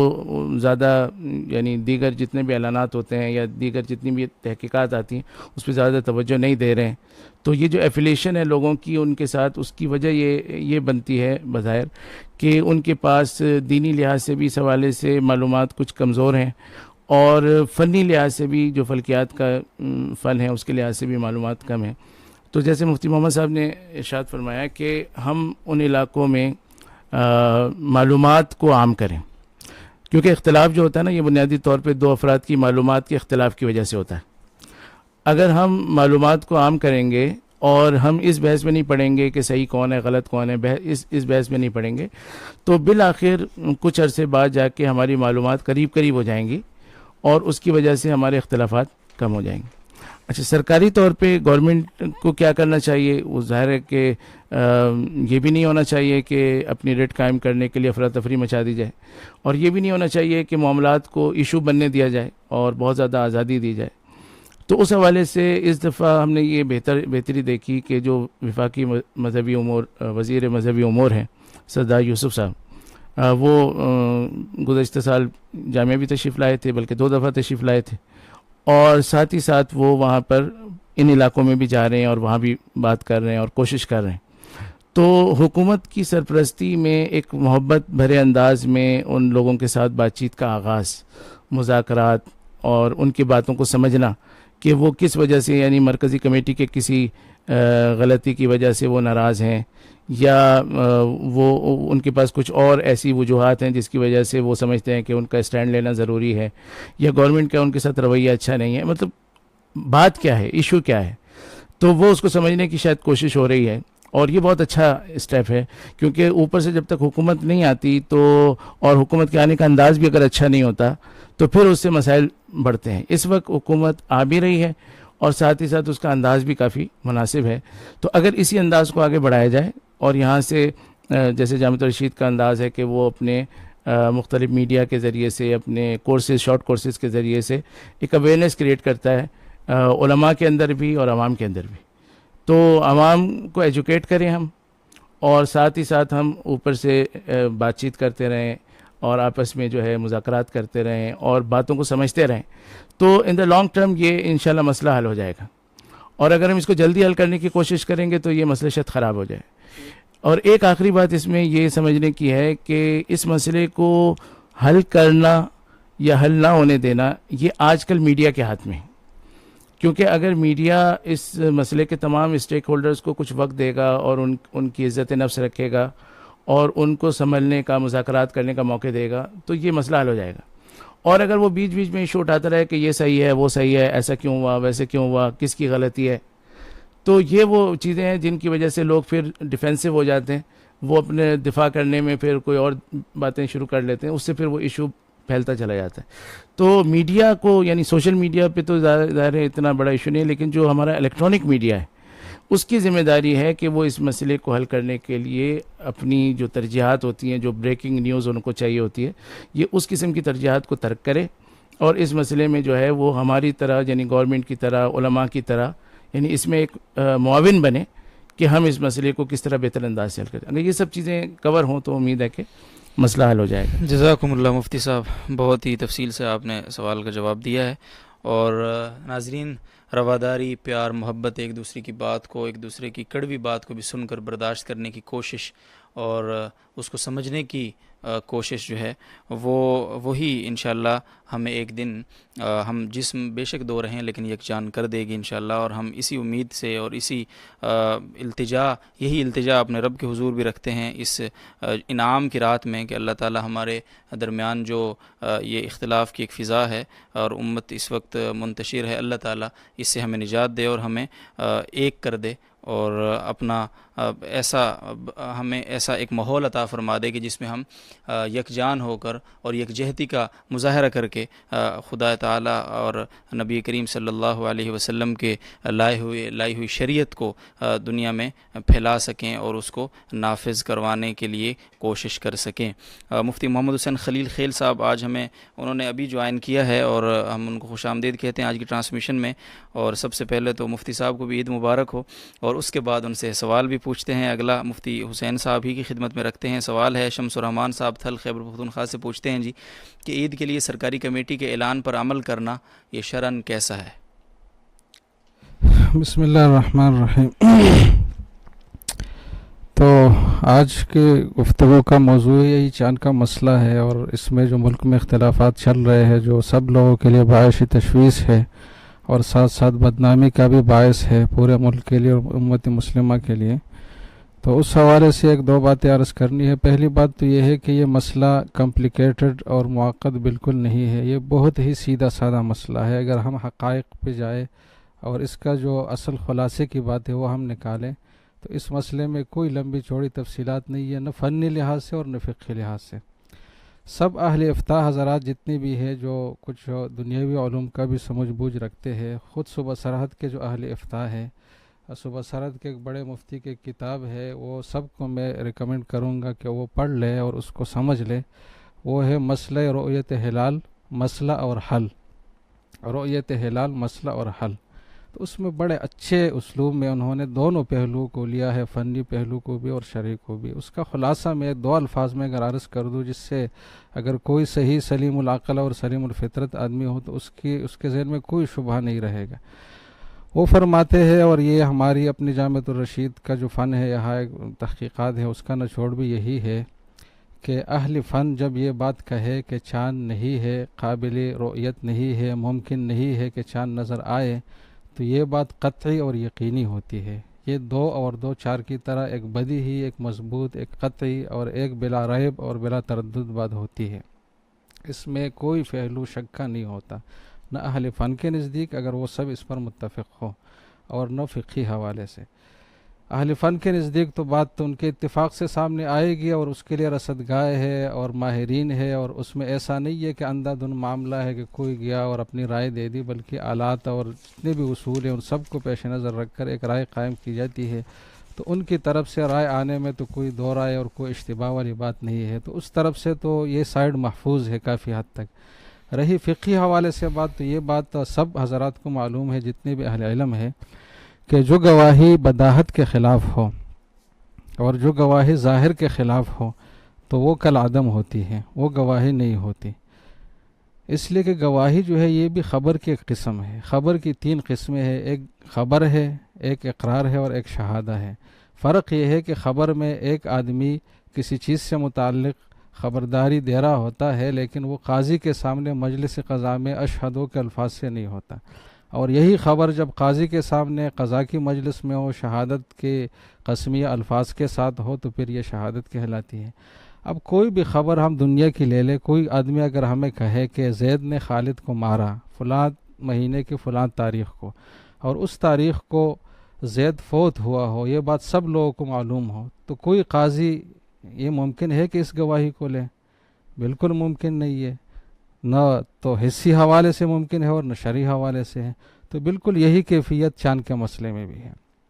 اگر اہل فن کہتے ہیں کہ چاند نظر آنے کے قابل نہیں ہے، تو اس کا بالکل ویسے مثال ہے کہ زید جس پر قتل کا دعویٰ کیا جا رہا تھا وہ فوت ہوا وہ ہو ہی نہیں اس دنیا میں، تو اس کے خلاف گواہی کیسے قابل قبول ہو سکتی ہے؟ تو ایسا چاند جس کا وجود ہی نہ ہو تو اس کے ہونے پر گواہی کیسے ہو سکتی ہے؟ ہماری شریعت ایسے اندھے دھند تعلیمات کی تو قائل نہیں ہے۔ ہماری شریعت تو ایک کائناتی اور ایک آفاقی تصور رکھتی ہے، اور اس کی ہر چیز حقیقت اور نفس الامر کے مطابق ہے۔ ہماری شریعت نہ تو کسی عقلی کلیہ کے خلاف ہو سکتی ہے جو وہ مسلمہ کلیہ ہو، اور نہ ہی کسی مشاہداتی مسلمہ کلیہ کے خلاف ہو سکتی ہے۔ یہ تو ایک ایسا دین ہے جو نفس الامر اور حقیقت اور مشاہدہ اور محسوسات کے مطابق ہے، اس سے ہٹ کر تو کوئی ہے نہیں۔ تو جب یہ بات طے ہو اہل فن کے نزدیک کہ چاند نظر آنے کے قابل نہیں ہے، تو شرعی حوالے سے یہ بات خود بخود طے ہے، اس میں کوئی لمبی چوڑی بحث کی ضرورت نہیں ہے، کسی دلیل کی ضرورت نہیں ہے، کامن سینس کی بات ہے کہ اس کے خلاف گواہی نہیں ہو سکتی۔ اور ہمارا جو اصرار ہے جامعۃ الرشید کا جو دعویٰ ہے وہ صرف اس حد تک ہے کہ جب اہل فن کہے کہ چاند نظر آنے کے قابل نہیں ہے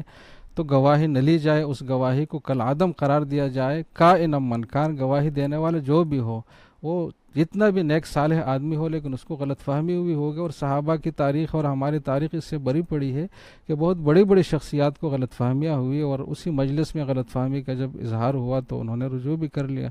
تو ان گواہوں کی دیانت پر بھی ہم کوئی شک و شبہ نہیں کرتے کہ یہ کوئی بیرونی ایجنڈے پر چلنے والے لوگ ہیں، یا ان کی دینی حالت بہت پتلی اور کمزور ہے اور جھوٹ بولنے پر آمادہ ہو رہے ہیں۔ ایسی کوئی بات ہم ان کے خلاف نہیں کہہ سکتے اور نہ کہتے ہیں۔ صرف اتنی بات ہے کہ غلط فہمی ہر آدمی کو ہو سکتی ہے، اور نیک سے نیک آدمی کو بھی ہو سکتی ہے، اور جب گواہی اس نوعیت کی ہو تو اس کو ہم غلط فہمی ہی کہیں گے، اس میں دو رائے نہیں ہو سکتی۔ باقی اس سے آگے جو باتیں ہیں کہ اہل فن جب کہے کہ یہ نظر آنے کے قابل ہے، بعض کہے کہ قابل نہیں ہے، تو اس میں اختلاف بھی ہو سکتا ہے، اور اس کو ہم شرعی حوالے سے کوئی قطعی حیثیت بھی نہیں دیتے۔ جب اہل فن یہ بات کہے کہ امکان ہے، ضعیف امکان ہی کیوں نہ ہو، لیکن جب امکان کی بات وہ کرے تو ہم پھر شہادتوں کو لیں گے۔ اور جو علامات ہے 4-5 علامات کے چاند کے پوزیشن کے حوالے سے اور اس کے ارتفاع کے حوالے سے اور اس کے سمت کے حوالے سے، تو وہ سوالات احتیاطاً پوچھے جائیں گے، لیکن گواہی کو اس وجہ سے مسترد نہیں کیا جائے گا کہ یہ ایک ضعیف امکان کے تحت آ رہی ہے۔ بات صرف یہ ہے کہ جب اہل فن کہے کہ ممکن ہی نہیں ہے، تو وہاں پھر گواہی لینے کا کوئی تک نہیں بنتا، نہ عقلی حوالے سے نہ شرعی حوالے سے۔ تو یہ بہت ہی ایک سیدھا سادہ مسئلہ ہے، اس کو میڈیا نے اور فیس بک اور جو سوشل میڈیا اور عوام کی جو مداخلت ہے، اور پھر اس میں اپنی رائے ہر ایک کی اور تبصرے ہے، اور باقاعدہ ہر آدمی مفتی بنا بیٹھا ہے، تو اس چیز نے اس کو ذرا کمپلیکیٹڈ بنایا ہے، ورنہ یہ بہت سیدھا سادہ مسئلہ ہے۔ انہوں نے جو بات کی ہے یہی اصل بات ہے کہ یہ جو رؤیت کا مسئلہ ہے اس کے دو پہلو ہیں، ایک رؤیت ہلال فطر ہے اور ایک رؤیت ہلال رمضان ہے۔ ہلال رمضان میں تو یہ اصول ہے کہ ایک آدمی جب وہ معتبرہ اور ثقہ ہو، خواہ و خاتون ہی کیوں نہ ہو، وہ اگر خبر دے دے کہ میں نے چاند دیکھا ہے، تو اس کے خبر کا اعتبار ہے، اس کا مسلمان ہونا اور معتبر اور دیانتدار ہونا اور ثقہ ہونا تو ضروری ہے، لیکن اس میں تعداد کی کوئی قید نہیں ہے کہ 2 ہو یا اس سے زائد ہو۔ البتہ یہاں ایک بہت باریکی کی بات ہے، نوٹ کرنے کی ہے، جس سے بہت سارے لوگوں کو غلط فہمی ہوتی ہے، اور وہ یہ ہے کہ جب ہلال رمضان میں ایک آدمی کی خبر کا اعتبار ہے، تو پھر اس کے لیے قاضی کی مجلس اور جو ہماری کمیٹی ہے اس کا فیصلہ کیوں ضروری ہے؟ ایک عالم اپنے گاؤں میں بیٹھ کر کسی متدین آدمی کی گواہی لے کر کیوں اعلان نہیں کر سکتا؟ تو بات اصول یہ ہے کہ ہر شخص کو اللہ تعالیٰ نے ایک دائرہ کار اور دائرہ اختیار دیا ہے. ایک عام آدمی کے ہاتھ میں اور اختیار میں اتنی بات تو ہے کہ وہ کسی کی خبر اپنی ذات کے حوالے سے اپنے اعتماد کی بنیاد پر اس کو سچا سمجھ کر اس پر عمل کرے. لیکن یہ بات کہ اس کی خبر پورے ملک کے لیے قابل قبول ہو، واجب العمل ہو اور باقی لوگوں پر بھی یہ فیصلہ نافذ ہو، تو یہ حیثیت ایک عام آدمی کو حاصل نہیں. یہ چھ جائے کہ وہ بہت ہی بڑا عالم دین کیوں نہ ہو اس زمانے کا اور اس ملک کا، لیکن اس کی حیثیت ایک ذاتی حیثیت کیپیسٹی میں یہ بات ہی نہیں ہے کہ اس کی بات پورے ملک کے لیے حجت ہو. تو اس میں کسی عالم کی توہین نہیں ہے، کوئی خلاف اصول بات نہیں ہے، بالکل ضابطہ ہے، شریعت کا بھی ہے اور قانون کا بھی ہے، اور دنیا کا نظام اس سیٹ اپ سے چل رہا ہے. اگر ہر آدمی کو آپ ایک حاکمانہ اختیار دیں گے تو پھر تو حکومت کا کوئی مطلب ہی نہیں ہوا. تو ایسی صورت میں ہم رؤیت ہلال کے کمیٹی کے فیصلے کو اس لیے ریکمینڈ کرتے ہیں کہ انہوں نے جو خبر کسی کی اگر لی ہے اپنے شرائط اور تحقیق کے تحت، تو وہ خبر ان کے لیے بھی دلیل ہے اور پورے ملک کے لیے بھی دلیل ہے. اور اگر ایک گاؤں میں ایک عالم دین یہ فیصلہ کرے گا تو اس میں یہ صلاحیت نہیں ہے کہ اس کی خبر پورے ملک کے لیے دلیل ہو. تو اس نقطہ نظر سے صرف یہ جو پہلا پہلو ہے رؤیت ہلال رمضان، اس میں شہادت اور قضائے قاضی کی ضرورت ہے، ورنہ اصل مسئلے کے لحاظ سے اس میں خبر واحد بھی کافی ہے. اس کا دوسرا پہلو ہے ہلال عید. تو وہ باقاعدہ تقریباً تمام مذاہب کا اس پر اتفاق ہے اور باقاعدہ صحیح روایات میں یہ بات آئی ہے. اگر تفصیل کسی نے دیکھنی ہے تو احسن الفتاوی میں پورا اس پر ایک رسالہ ہے جس میں کئی روایات ہے، جس میں اس بات کی وضاحت ہے کہ عید کی چاند کے لیے باقاعدہ شرعی شہادت کی ضرورت ہے کہ 2 دیانتدار مرد ہو یا ایک مرد اور 2 عورتیں ہو. اگر اس سے کم درجہ ہے تو وہ قابل اعتبار نہیں ہے. تو جب شہادت ضروری ہے، قاضی کا فیصلہ ضروری ہے، تو قاضی کے اختیارات بھی ضروری ہے. قاضی کے اختیارات خود کوئی اپنے آپ کو نہیں سونپ سکتا، اور نہ معاشرے کے چند افراد مل کر کسی کو اختیارات دے سکتے ہیں. یہ اتھارٹی جو لیگل انٹیٹی ہے ہماری، جو حکومت اور ولایت عامہ جس کو حاصل ہے، اس کے پاس ہے. تو اس نے جب رؤیت ہلال کمیٹی کو یہ اختیارات دیے ہیں تو ہمیں بھی دل و جان سے ان کا فیصلہ تسلیم کرنا چاہیے. زیادہ سے زیادہ کیا ہوگا، ان کے فیصلے میں غلطی ہوگی. تو شریعت میں ایک مستقل اصول ہے کہ جب عمومی انداز میں ایک حاکمانہ انداز میں حاکم کوئی فیصلہ کرے اور اس میں کوئی غلطی ہو تو خطأ القاضی فی بیت المال، اور اس طرح جتنے بھی خطا ہے اجتہادی، اس کا گناہ نہ تو اس کے اوپر ہے اور نہ پورے قوم کے اوپر ہے. اگر ہم اس اعلان کے نتیجے میں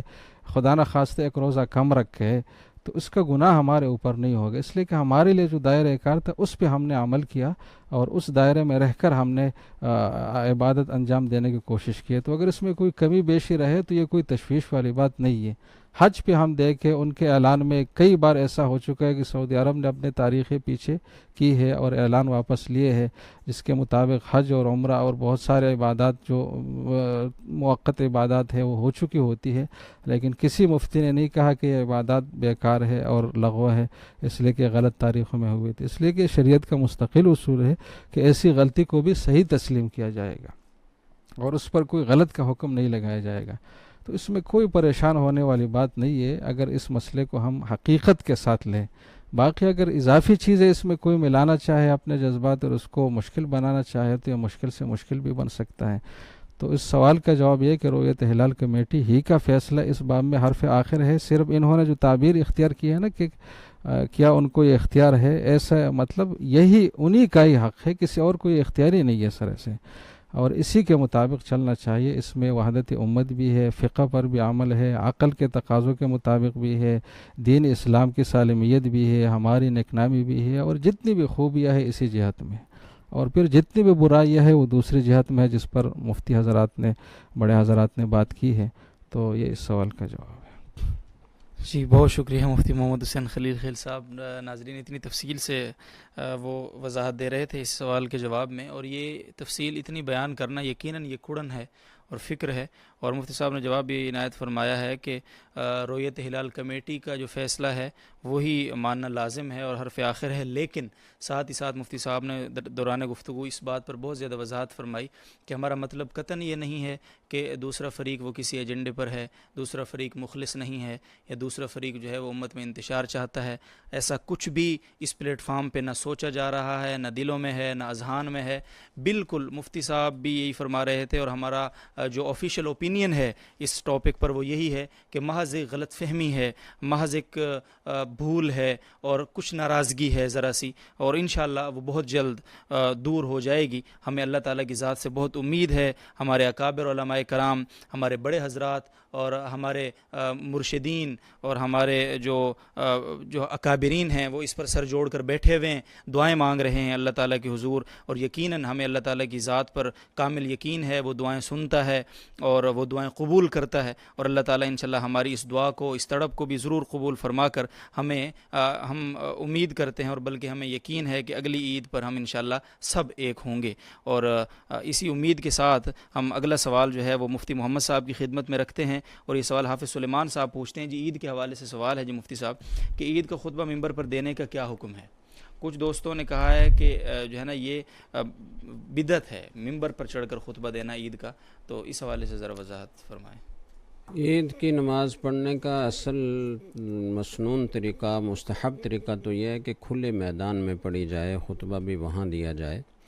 لیکن یہ بات کہ ممبر پر چڑھ کر خطبہ دینا یہ بدعت ہے، یہ بالکل غلط بات ہے۔ ایسا کچھ نہیں ہے، ممبر پر ہی خطبہ دیا جاتا ہے، اور وہ جمعہ کے دن بھی دیا جاتا ہے، عید کے دن بھی دیا جاتا ہے، اور اگر ممبر کے بغیر دیا جائے تو یہ وہ بھی خطبہ ہو جاتا ہے، یہ کوئی جھگڑے کی بات نہیں ہے۔ البتہ جو بات عام طور پر خطبہ کے پیش نظر نہیں ہوتی یا ان کے ذہن میں مستحضر نہیں ہوتی، وہ میں عرض کرنا چاہتا ہوں، وہ یہ ہے کہ خطبہ جو عید کا دیا جاتا ہے اس میں مستحب طریقہ یہ ہے کہ پہلے خطبے کی ابتدا میں 9 بار مسلسل تکبیر کہی جائے، اللہ اکبر اللہ اکبر اللہ اکبر، اور پہلے خطبے کے اختتام پر 7 مرتبہ مسلسل تکبیر کہی جائے، اور پھر دوسرے خطبے کے بالکل آخر میں 14 بار مسلسل تکبیر کہی جائے۔ عام طور پر خطبہ اس کا خیال نہیں رکھتے، تو خطبہ کو اس کا خیال رکھنا چاہیے، یہ مستحب ہے۔ اگر کوئی یہ تکبیرات اس طریقے سے مسلسل نہ کہے، یعنی 9 بار خطبہ اولیٰ کے ابتدا میں، اور 7 بار پہلے خطبے کے اختتام پر آخر میں، اور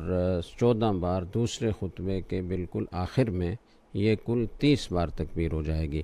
تو کوئی اگر یہ اس پر عمل کرے تو یہ مستحب ہے، کرنا چاہیے، لیکن اگر کوئی نہ کرے تو اس سے بھی خطبے پر کوئی اثر نہیں پڑتا۔ لوگ اس غلط فہمی میں نہ پڑ جائیں کہ جی خطبہ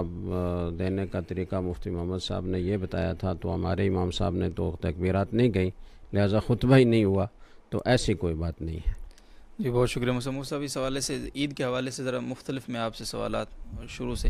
آپ ان کا مختصر جواب اگر عنایت فرمائیں۔ تو ایک تو یہ ہے کہ جو لوگ عید والے دن صبح سے اگر ہم دیکھیں تو لوگ اس کے لیے غسل وغیرہ کا اہتمام کرتے ہیں، نئے کپڑے پہنتے ہیں، تو اس حوالے سے ذرا بتائیے۔ جی عید کے دن جو مستحب اعمال ہیں ان میں یہ بات شامل ہے کہ صبح سویرے اٹھ کر غسل بھی کیا جائے، مسواک کیا جائے، اور اچھے سے اچھے کپڑے جو میسر ہوں، نئے پہنے جائیں، نئے نہ ہوں تو موجود کپڑوں میں جو اچھا جوڑا ہے وہ پہنا جائے، یہ مستحب ہے۔ اور اسی طریقے سے راستے میں جاتے ہوئے تکبیرات کہی جائیں، اور پیدل چل کر جانا یہ مستحب ہے، لیکن آج کل جیسے بڑے شہروں میں بعض اوقات فاصلے زیادہ ہوتے ہیں یا بڑی عمر کے لوگ ہیں، ان کو پیدل چلنے میں دقت ہے، تو سواری پر جانے میں بھی کوئی حرج کی بات نہیں ہے، اور واپسی پر راستہ تبدیل کر کے آنا چاہیے، یہ بھی مستحب ہے۔ تو خوشبو لگانا یہ بھی مستحب ہے۔ تو یہ عید کے دن کے مسنون اور مستحب اعمال ہیں۔ کچھ صاحب یہ جو عید الفطر ہے، اس حوالے سے جب عیدگاہ کی طرف جانے سے پہلے ہم اپنے گھروں میں دیکھتے ہیں کہ جو والدہ محترمہ ہوتی خاص طور پہ وہ تاکیداً کچھ نہ کچھ میٹھا کھلا کے بھیجتی ہیں۔ ہاں، یہ بھی مستحب ہے، اور رسول اللہ صلی اللہ علیہ وسلم کی سنت ہے۔ آپ صلی اللہ علیہ وسلم عید الفطر میں خاص طور سے عید کی نماز میں جانے سے پہلے وہ یا تو کھجور کھا لیتے تھے یا اور کوئی میٹھی چیز کھا لیتے تھے۔ اصل مستحب تو یہ ہے کہ کھجور کھائی جائے، طاق عدد میں 3 کھجوریں کھا لی جائیں، 5 کھجوریں کھا لی جائیں، اور کھجور اگر میسر نہیں ہے تو کوئی بھی میٹھی چیز کھا لی جائے، لیکن کسی کو خاص میٹھے کی کوئی ایسی فضیلت کھجور کے علاوہ نہیں ہے، بس میٹھا ہونا یہ کافی ہے۔ سویاں ہوں، شیر خورمہ ہو، کوئی خاص چیز ہو یہ ضروری نہیں ہے. کھجور ہو کھجور نہ ہو تو کوئی بھی میٹھی چیز ہو، یہ اس لیے کہ تاکہ یہ اظہار ہو کہ اب رمضان ختم ہو گیا ہے اور آج عید کا دن ہے، عید کے دن روزہ نہیں ہے. اچھا مفتی صاحب، اس حوالے سے ایک بات اور میں آپ سے پوچھوں. آپ نے بتا دیا پہلے، لیکن اس میں ایک تشنگی ہے ذرا، کہ یہ جو بعض یعنی چیزیں ہوتے اس حوالے سے سامنے آئی ہے یہ بات کہ یعنی یہ ظاہر ہے یہ اس پر عمل بھی ہم بھی کرتے رہے ہیں، لیکن آپ شرعی حوالے سے ذرا اس کا ناظرین کو ذرا بتا دیں کہ شرعی نقطہ نظر سے ایک ایسا ہے کہ ایک رستے سے جائے عید پڑھنے کے لیے، دوسرے رستے سے واپس آئیں، تو یہ کیا؟ یہ مستحب ہے، کوئی فرض واجب نہیں ہے. لیکن آج کل تو سب اتنی عیدیں اتنی ہو رہی ہیں نا جی کہ وہ رستے ہی ممکن نہیں ہے بدلنا. اگر بدلنا ممکن ہو بسہولت تو اس پر عمل کرنا چاہیے، چونکہ یہ مستحب ہے. باقی مستحب کا حکم یہ ہے کہ اس پر عمل کیا جائے تو ثواب ملتا ہے، عمل نہ کیا جائے تو کوئی گناہ نہیں ملتا. ٹھیک. تو مستحب عمل کو بالکل یا نظر انداز بھی نہیں کرنا چاہیے. آدمی اگر اس پر عمل کر سکتا ہو تو ضرور کرنا چاہیے کہ یہی مستحبات پھر ہمارے لیے فرائض میں کمی کو پورا کرنے کا ذریعہ بنیں گے.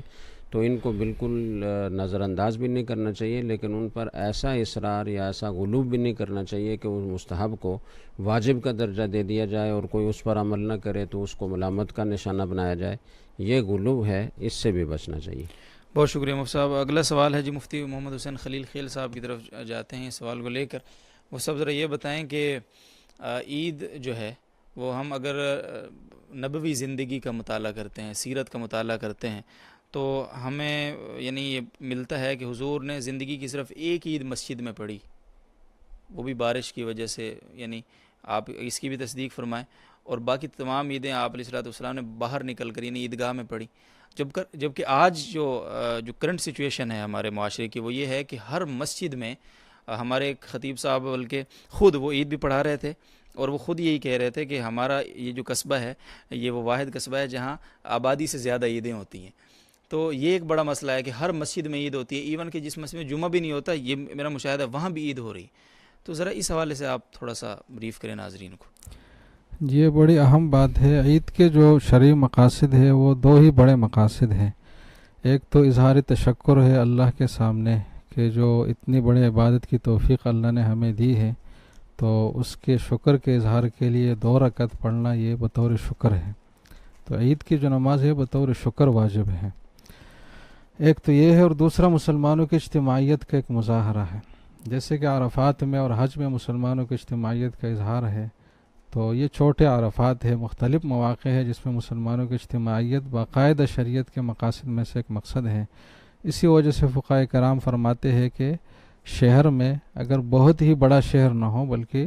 ایک درمیانے سائز کا، تو اس کے لیے مناسب یہ ہے اور مسنون یہ ہے کہ سب ایک ہی عیدگاہ میں مساجد سے اور گاؤں سے باہر جا کر نماز پڑھیں. تو جگہ بھی ایک ہو اور وہ عمومی جو انداز ہے عبادت کی ادائیگی کا اس سے ہٹ کر ہو، باہر ہو، عیدگاہ میں ہو. تو یہ دونوں باتیں سنت میں داخل ہے. اور جس کی خلاف ورزی ہو رہی ہے تو جس حد تک اس کی خلاف ورزی ہوگی تو اس کے جو برکات اور ثمرات ہے اس میں اس حد تک کمی ہوگی. مسلمانوں کی اجتماعیت، آپس کی الفت و محبت جو اس کے مقاصد میں سے، اس میں اتنی کمی ہوگی. جتنی زیادہ عیدیں ادا کی جائیں گی، جتنی زیادہ اس مجمع کو تقسیم کیا جائے گا تو اتنے اس کے برکات بھی کم ہوں گے. اور اس کا بالعکس جب اتنا اس مجمع کو اکٹھا جتنا کیا جائے گا تو اس کے برکات بھی بڑھ جائیں گے. تو یہ ہماری ضرورت ہے. اجتماعیت تو ہمیشہ ضرورت رہی ہے لیکن آج کل کے حالات میں تو بہت زیادہ ہے. یہ واحد تفرقہ بازی ہی ہے جو ہمیں مغلوب کیے اور کمزور کیے ہوئے ہے. باقی ہمارے اندر کسی چیز کی کمی نہیں ہے، نہ ٹیلنٹ کی کمی ہے، نہ عبادات کی کمی ہے، نہ ہمارے دین میں کوئی کمی ہے، اور نہ اللہ کے نصرت کے وعدوں میں کوئی مخالفت ہے. جو کچھ ہے وہ ہمارے اپنے اندر سے ہے اور وہ انہی وجوہات کی وجہ سے. تو اس کا بہت اہتمام کرنا چاہیے. باقی اگر کسی جگہ بہت مشکل ہو، باہر کوئی میدان ہی نہ ہو، یا شہر اتنا بڑا ہے کہ اس کے سب لوگ یکجا جمع نہیں ہو سکتے، تو وہاں متفرق مواقع اور جگہوں میں بھی اس کی اجازت ہے اور پھر بالآخر مساجد میں بھی ہے. لیکن جو پراپر طریقہ ہے عید کی نماز کے ادائیگی کا وہ بہرحال عیدگاہ میں ہی ہے. عید کے حوالے سے میں ایک اہم بات کی طرف توجہ دوں جس میں یہ پہلے بتانا اس لیے ضروری ہے کہ عین موقع پر جب صورتحال پیش آئے تو پھر وہاں پوچھنے کا بھی کوئی فائدہ نہیں ہوتا، موقع بھی نہیں ہوتا. وہ ہے عید کے دن میں مسبوق بننے کا مسئلہ. کہ اگر عید کی نماز میں کوئی تاخیر سے شریک ہو تو عید میں چونکہ اضافی تکبیرات ہے اور اس کے مواقع بھی ہے اور اس کے خاص انداز ہے، تو اس کو کس طریقے سے ادا کرے گا. تو اس کی مختصر سی تفصیل یہ ہے کہ ہم اگر تصور میں لائے ایک فرد کو جو عید کی نماز میں تاخیر سے شریک ہوا ہے، تو وہ اگر رکوع سے پہلے شریک ہوا ہے اور امام کے ساتھ تکبیرات میں شامل نہیں تھا، اس کے بعد وہ شریک ہوا ہے، تو اس کے لیے حکم یہ ہے کہ جیسے وہ تکبیر تحریمہ باندھ کر نماز میں داخل شامل ہو،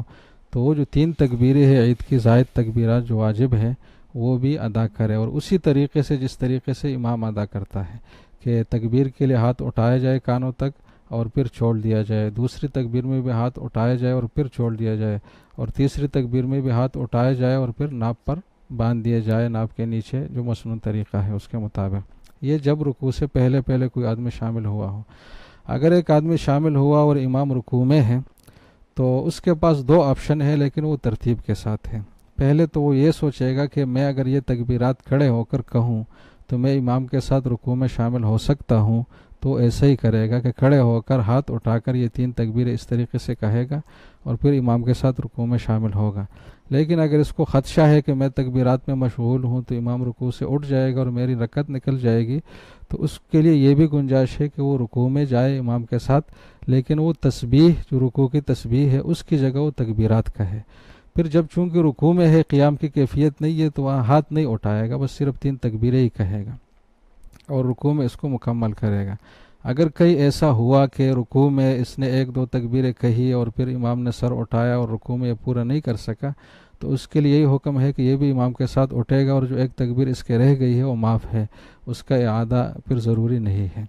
یہ تو جب رکوع کے اندر شامل ہو اور امام رکوع میں ہے. اگر اس کے بعد وہ شامل ہوا ہے قومے میں یا آگے جو مراحل ہے سجدہ میں، تو پھر مطلب اس کا یہ ہوا کہ اس شخص کی یہ رکعت نکل گئی، تو یہ رکعت اس کو امام کے سلام کے بعد دوبارہ پڑھنی ہے، وہ رکعت پوری کرنی ہے. تو اس کا پھر طریقہ یہ ہے کہ وہ تکبیرات اپنی رکعت میں کہے گا، لیکن اپنی جو قرات ہے سورۃ فاتحہ اور سورت پڑھ کر اس کے بعد وہ تکبیرات کہے گا رکوع میں جانے سے پہلے. تو گوئے کہ اس کی جو دوسری رکعت تھی امام کے ساتھ اور یہ جو اس کی اپنی رکعت ہے بالکل سیم ہو جائے گی تکبیرات کے حوالے سے، لیکن اس کا اضافی فائدہ یہ ہوگا کہ تکبیرات مسلسل نہیں ہوں گی، بلکہ درمیان میں قرات کا فاصلہ آئے گا جو کہ ایک پراپر طریقے کے زیادہ قریب ہے. اگرچہ اس دوسرے طریقے کی بھی گنجائش ہے کہ قرات سے پہلے ہی تکبیرات کہے، لیکن زیادہ مناسب یہ ہے کہ قرات کی تکمیل کے بعد کہے. اب اگر ایک شخص آیا اور اس سے پہلی رکعت نکل گئی ہے تو پہلی رکعت پڑھنے میں تو یہی کرے گا، لیکن دوسری رکعت میں وہ امام کے ساتھ شامل ہوگا، جیسے جس موقع پر تکبیرات کہے گا. لیکن ایک شخص دوسرے رکعت میں آیا ایسے موقع پر کہ امام تکبیرات کہہ چکا ہے رکوع سے پہلے اور یہ رکوع میں ہی پہنچ گیا، تو اس کے لیے بھی وہی حکم ہے جس کی ابھی تفصیل آئی کہ یہ سوچے گا کہ میں رکوع میں بھی جا سکتا اور تکبیرات بھی کھڑے ہو کر کہہ سکتا ہوں، تو کھڑے ہو کر 3 تکبیرات کہے گا بالکل اسی طریقے سے ہاتھ اٹھا کر اور چھوڑ کر، اور تیسرے میں پھر رکوع میں جائے گا. اور اگر اس کو یہ خدشہ ہے کہ رکوع نکل جائے تو پھر رکوع میں ہی یہ تکبیرات کہے گا ہاتھ اٹھائے بغیر. اب اگر ایک شخص آیا اور اس کی دوسری رکعت کا رکوع بھی نکل گیا ہے تو مطلب دونوں رکعتیں اس کے نکل گئی ہے، تو یہ امام کے ساتھ شامل رہے گا آخر تک. جب امام سلام پھیرے گا تو یہ اپنی دونوں رکعتیں کرے گا اور اسی طریقے سے جس طریقے سے امام نے کیا ہے. تو پہلی رکعت میں یہ قراءت سے پہلے یعنی سبحانک اللہم پڑھنے کے بعد اور قراءت سے پہلے یہ 3 تکبیرات کہے گا ہاتھ اٹھا کر پھر چھوڑ کر جیسے طریقہ ہے، اور دوسری رکعت میں یہ قراءت کے بعد یہ تکبیرات کہے گا اور پھر آخر میں تشہد قاعدہ اور سلام پھیرے گا. تو اس طریقے سے اس کی نماز مکمل ہو جائے گی. تو ایک بہت ضروری تفصیل تھی کہ جن لوگوں کو تاخیر ان کو پریشانی ہوتی ہے کہ اب کیا کریں، تو یہ طریقہ ذہن میں رکھا جائے. بہت بہت شکریہ مفتی صاحب. جن لوگوں کو عید کی نماز میں پہنچنے میں تاخیر ہو جاتی ہے ان کے لیے مفتی صاحب ایک وضاحت فرما رہے تھے، اور یہ نوٹ کرنے کی بات ہے اور اس کو ذہن میں بٹھانے کی ضرورت ہے، اور یہ بہت ہی اہم تفصیل تھی جو مفتی صاحب فرما رہے تھے. بہت شکریہ مفتی صاحب کا. آخری سوال ہے آج کی نشست کا، مفتی محمد صاحب سے اس کا جواب جانیں گے. نعیم شاکر صاحب جلال پور پیر والا سے جی سوال کرتے ہیں، لائیو سوال ہے، اور وہ یہ پوچھتے ہیں جی کہ عید کی نماز کا جو وقت ہے وہ کب سے کب تک ہے؟ عید کی نماز کا وقت وہ طلوع آفتاب کے بعد، طلوع شمس کے بعد شروع ہوتا ہے، اور طلوع شمس کے بعد بھی اتنا وقفہ کہ جو مکروہ وقت ہے وہ گزر جائے، جو 10 سے 12 منٹ کا وقت ہوتا ہے، اس کے بعد سے شروع ہوتا ہے اور یہ زوال تک رہتا ہے. زوال سے پہلے عید کی نماز پڑھ لینی چاہیے اور اس سے زیادہ تاخیر نہیں کرنی چاہیے، اور اگر تاخیر ہو جائے تو پھر وہ دوسرے دن پڑھیں گے، اور دوسرے دن بھی یہی وقت ہے طلوع شمس سے لے کر زوال آفتاب تک. کسی وجہ سے پوری قوم کی نماز رہ گئی، پورے علاقے کی، پورے گاؤں کی نماز رہ گئی، بہت زیادہ تیز بارش کی وجہ سے باہر نہیں نکل سکتے تھے، اور کوئی ایسی کا عذر کوئی پیش آ گیا جس کی وجہ سے پہلے دن نماز نہیں پڑھ سکے، تو پھر دوسرے دن وہ طلوع شمس کے بعد زوال سے پہلے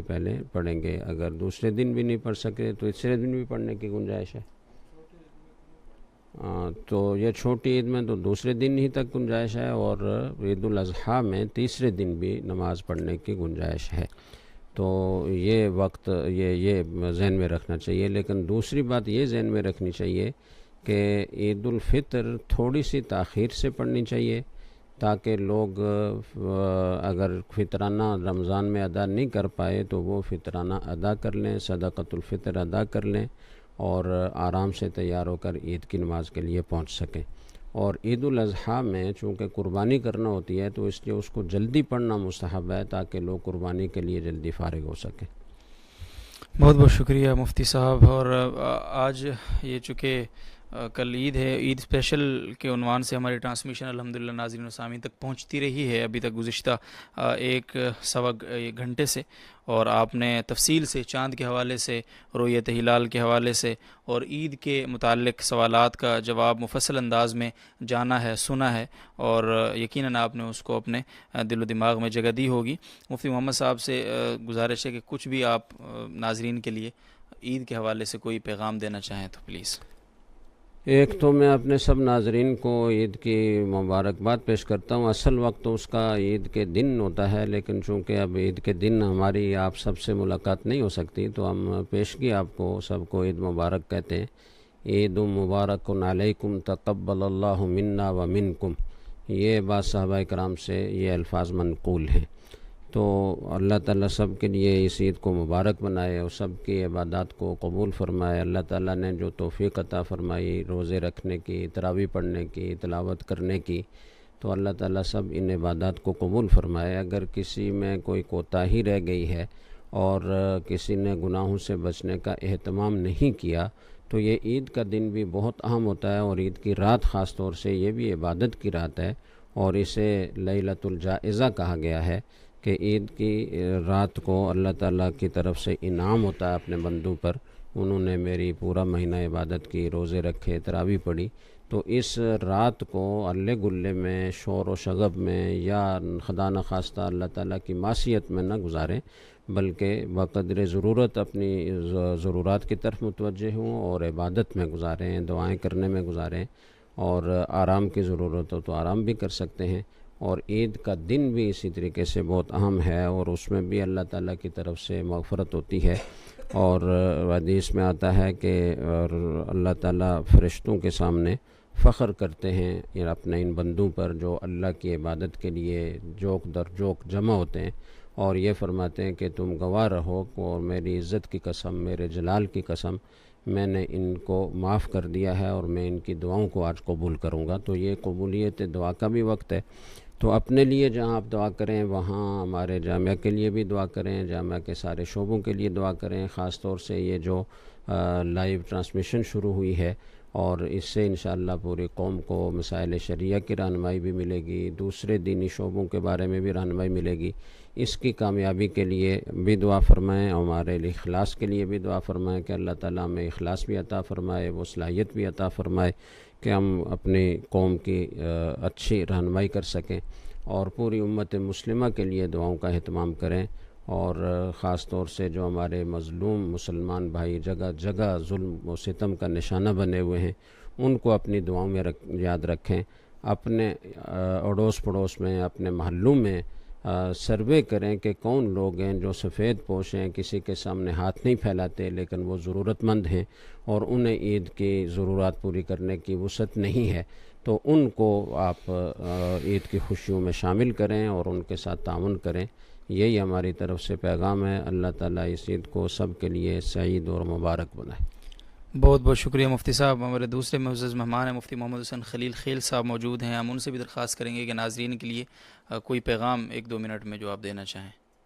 بس مفتی صاحب دامت برکاتہم کی گفتگو کے بعد تو مزید کوئی زیادہ ضرورت اور گنجائش نہیں ہے.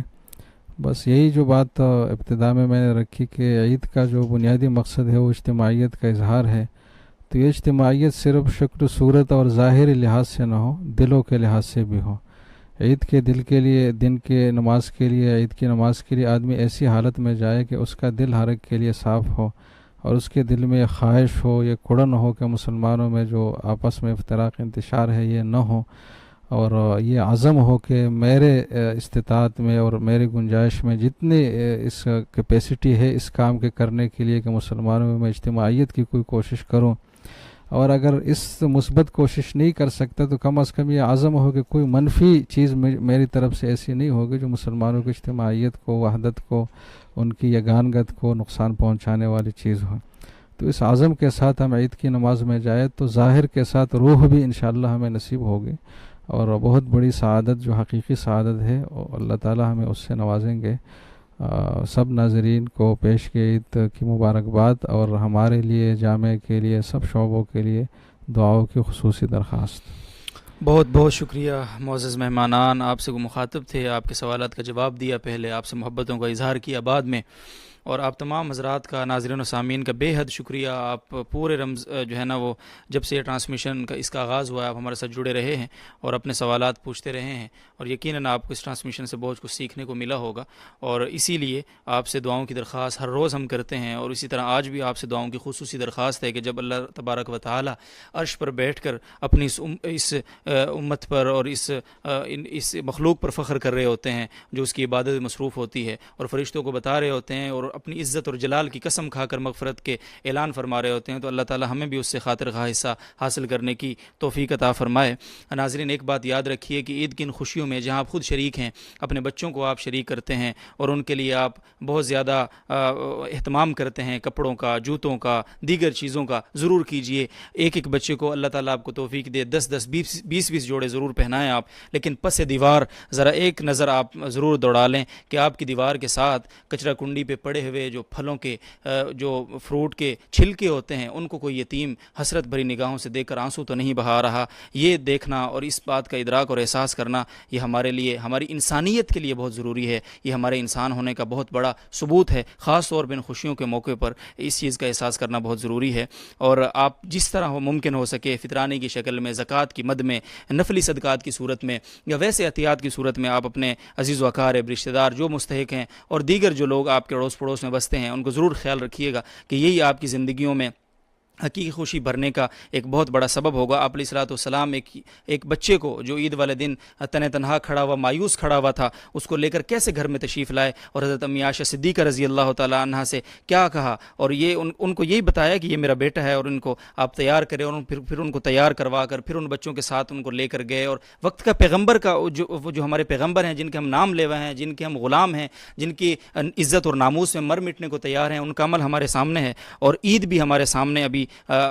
آنے کو ہے. اور یہ ضروری ہے بہت کہ ہم اس چیز کا احساس اپنے دلوں میں اجاگر کریں اور اس احساس کے ساتھ ہم اس عید کو گزاریں. اور دوسری بات جو مہمانان حضرات نے بھی کی، مفتی صاحبان نے بھی کی، کہ اجتماعیت کے لیے، امت کی اس ڈوبتی نیا کو پار لگانے کے لیے اللہ تعالیٰ کے حضور دعائیں کریں، گڑ گڑائیں، التجائیں کریں، خاص طور پر اس مبارک رات میں، اور آئندہ بھی، اور جو بھی اس کے لیے اقدامات کر سکیں وہ ہمیں کرنے چاہیے، اپنا حصہ اس میں ڈالنا چاہیے. اور امت کے ان مسائل میں جہاں امت طرح طرح کی اور مشکلات کا شکار ہے، وہیں یہ ہم جو افتراق و انتشار کا شکار ہیں، اس سے بھی ہمیں اللہ تعالیٰ نجات عطا فرمائے، اس کی دعا کرنی چاہیے. اور جہاں بھی مسلمان مظلوم ہیں، شام، برما،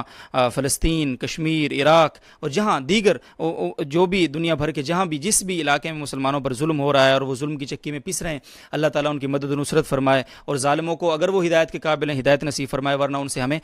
ہمیشہ کے لیے نجات دے اور ان کو نشان عبرت بنائے آنے والی نسلوں کے لیے. تو اسی کے ساتھ ہم آپ سے اجازت چاہیں گے، اور آپ سے پھر ایک بار مفتی صاحب کی درخواست کے بعد میں بھی بطور میزبان آپ سے درخواست کروں گا کہ آپ نے جو محبتیں ہمیں دی ہیں ان کا بہت شکریہ. بہت سارے احباب ہمیں میسیجز کر رہے ہیں کہ اس ٹرانسمیشن کو مسلسل شروع رکھا جائے، جاری رکھا جائے، رمضان کے بعد بھی اس سلسلے کو بند نہیں ہونا چاہیے. ہم آپ کی محبتوں کی قدر کرتے ہیں، جتنا ممکن ہو سکا انشاءاللہ اس سلسلے کو ہم دراز سے دراز کرنے کی بھرپور کوشش کریں گے. دعا کیجیے اللہ تعالی ہم سب کو اخلاص نصیب فرمائے، ہمیں ہمت نصیب فرمائے، ہماری کاوشوں کو قبول فرمائے، اخلاص ان میں اور بھر دے، اور اللہ تعالی تعالیٰ ہم سب کو اسی طرح جڑے رہنے کی اس ٹرانسمیشن کے ذریعے بھی توفیق نصیب فرمائے کہ یہ ایک افادے اور استفادے کا سلسلہ تادیر جاری رہے. ہماری بہت ہی دیرینہ خواہش تھی جس کا یہ الحمدللہ ایک مظاہرہ آپ کے سامنے آپ نے اس کو رمضان شریف میں دیکھا. انشاءاللہ آئندہ بھی آپ کو یہ نظر آئے گا. وقتاً فوقتاً آپ سے درخواست یہ ہے کہ فیس بک پر ہمارا جو پیج ہے JTR میڈیا ہاؤس کا اس سے جڑے رہیں. انشاءاللہ اگر لائیو ٹرانسمیشن آنے میں کچھ تاخیر ہوئی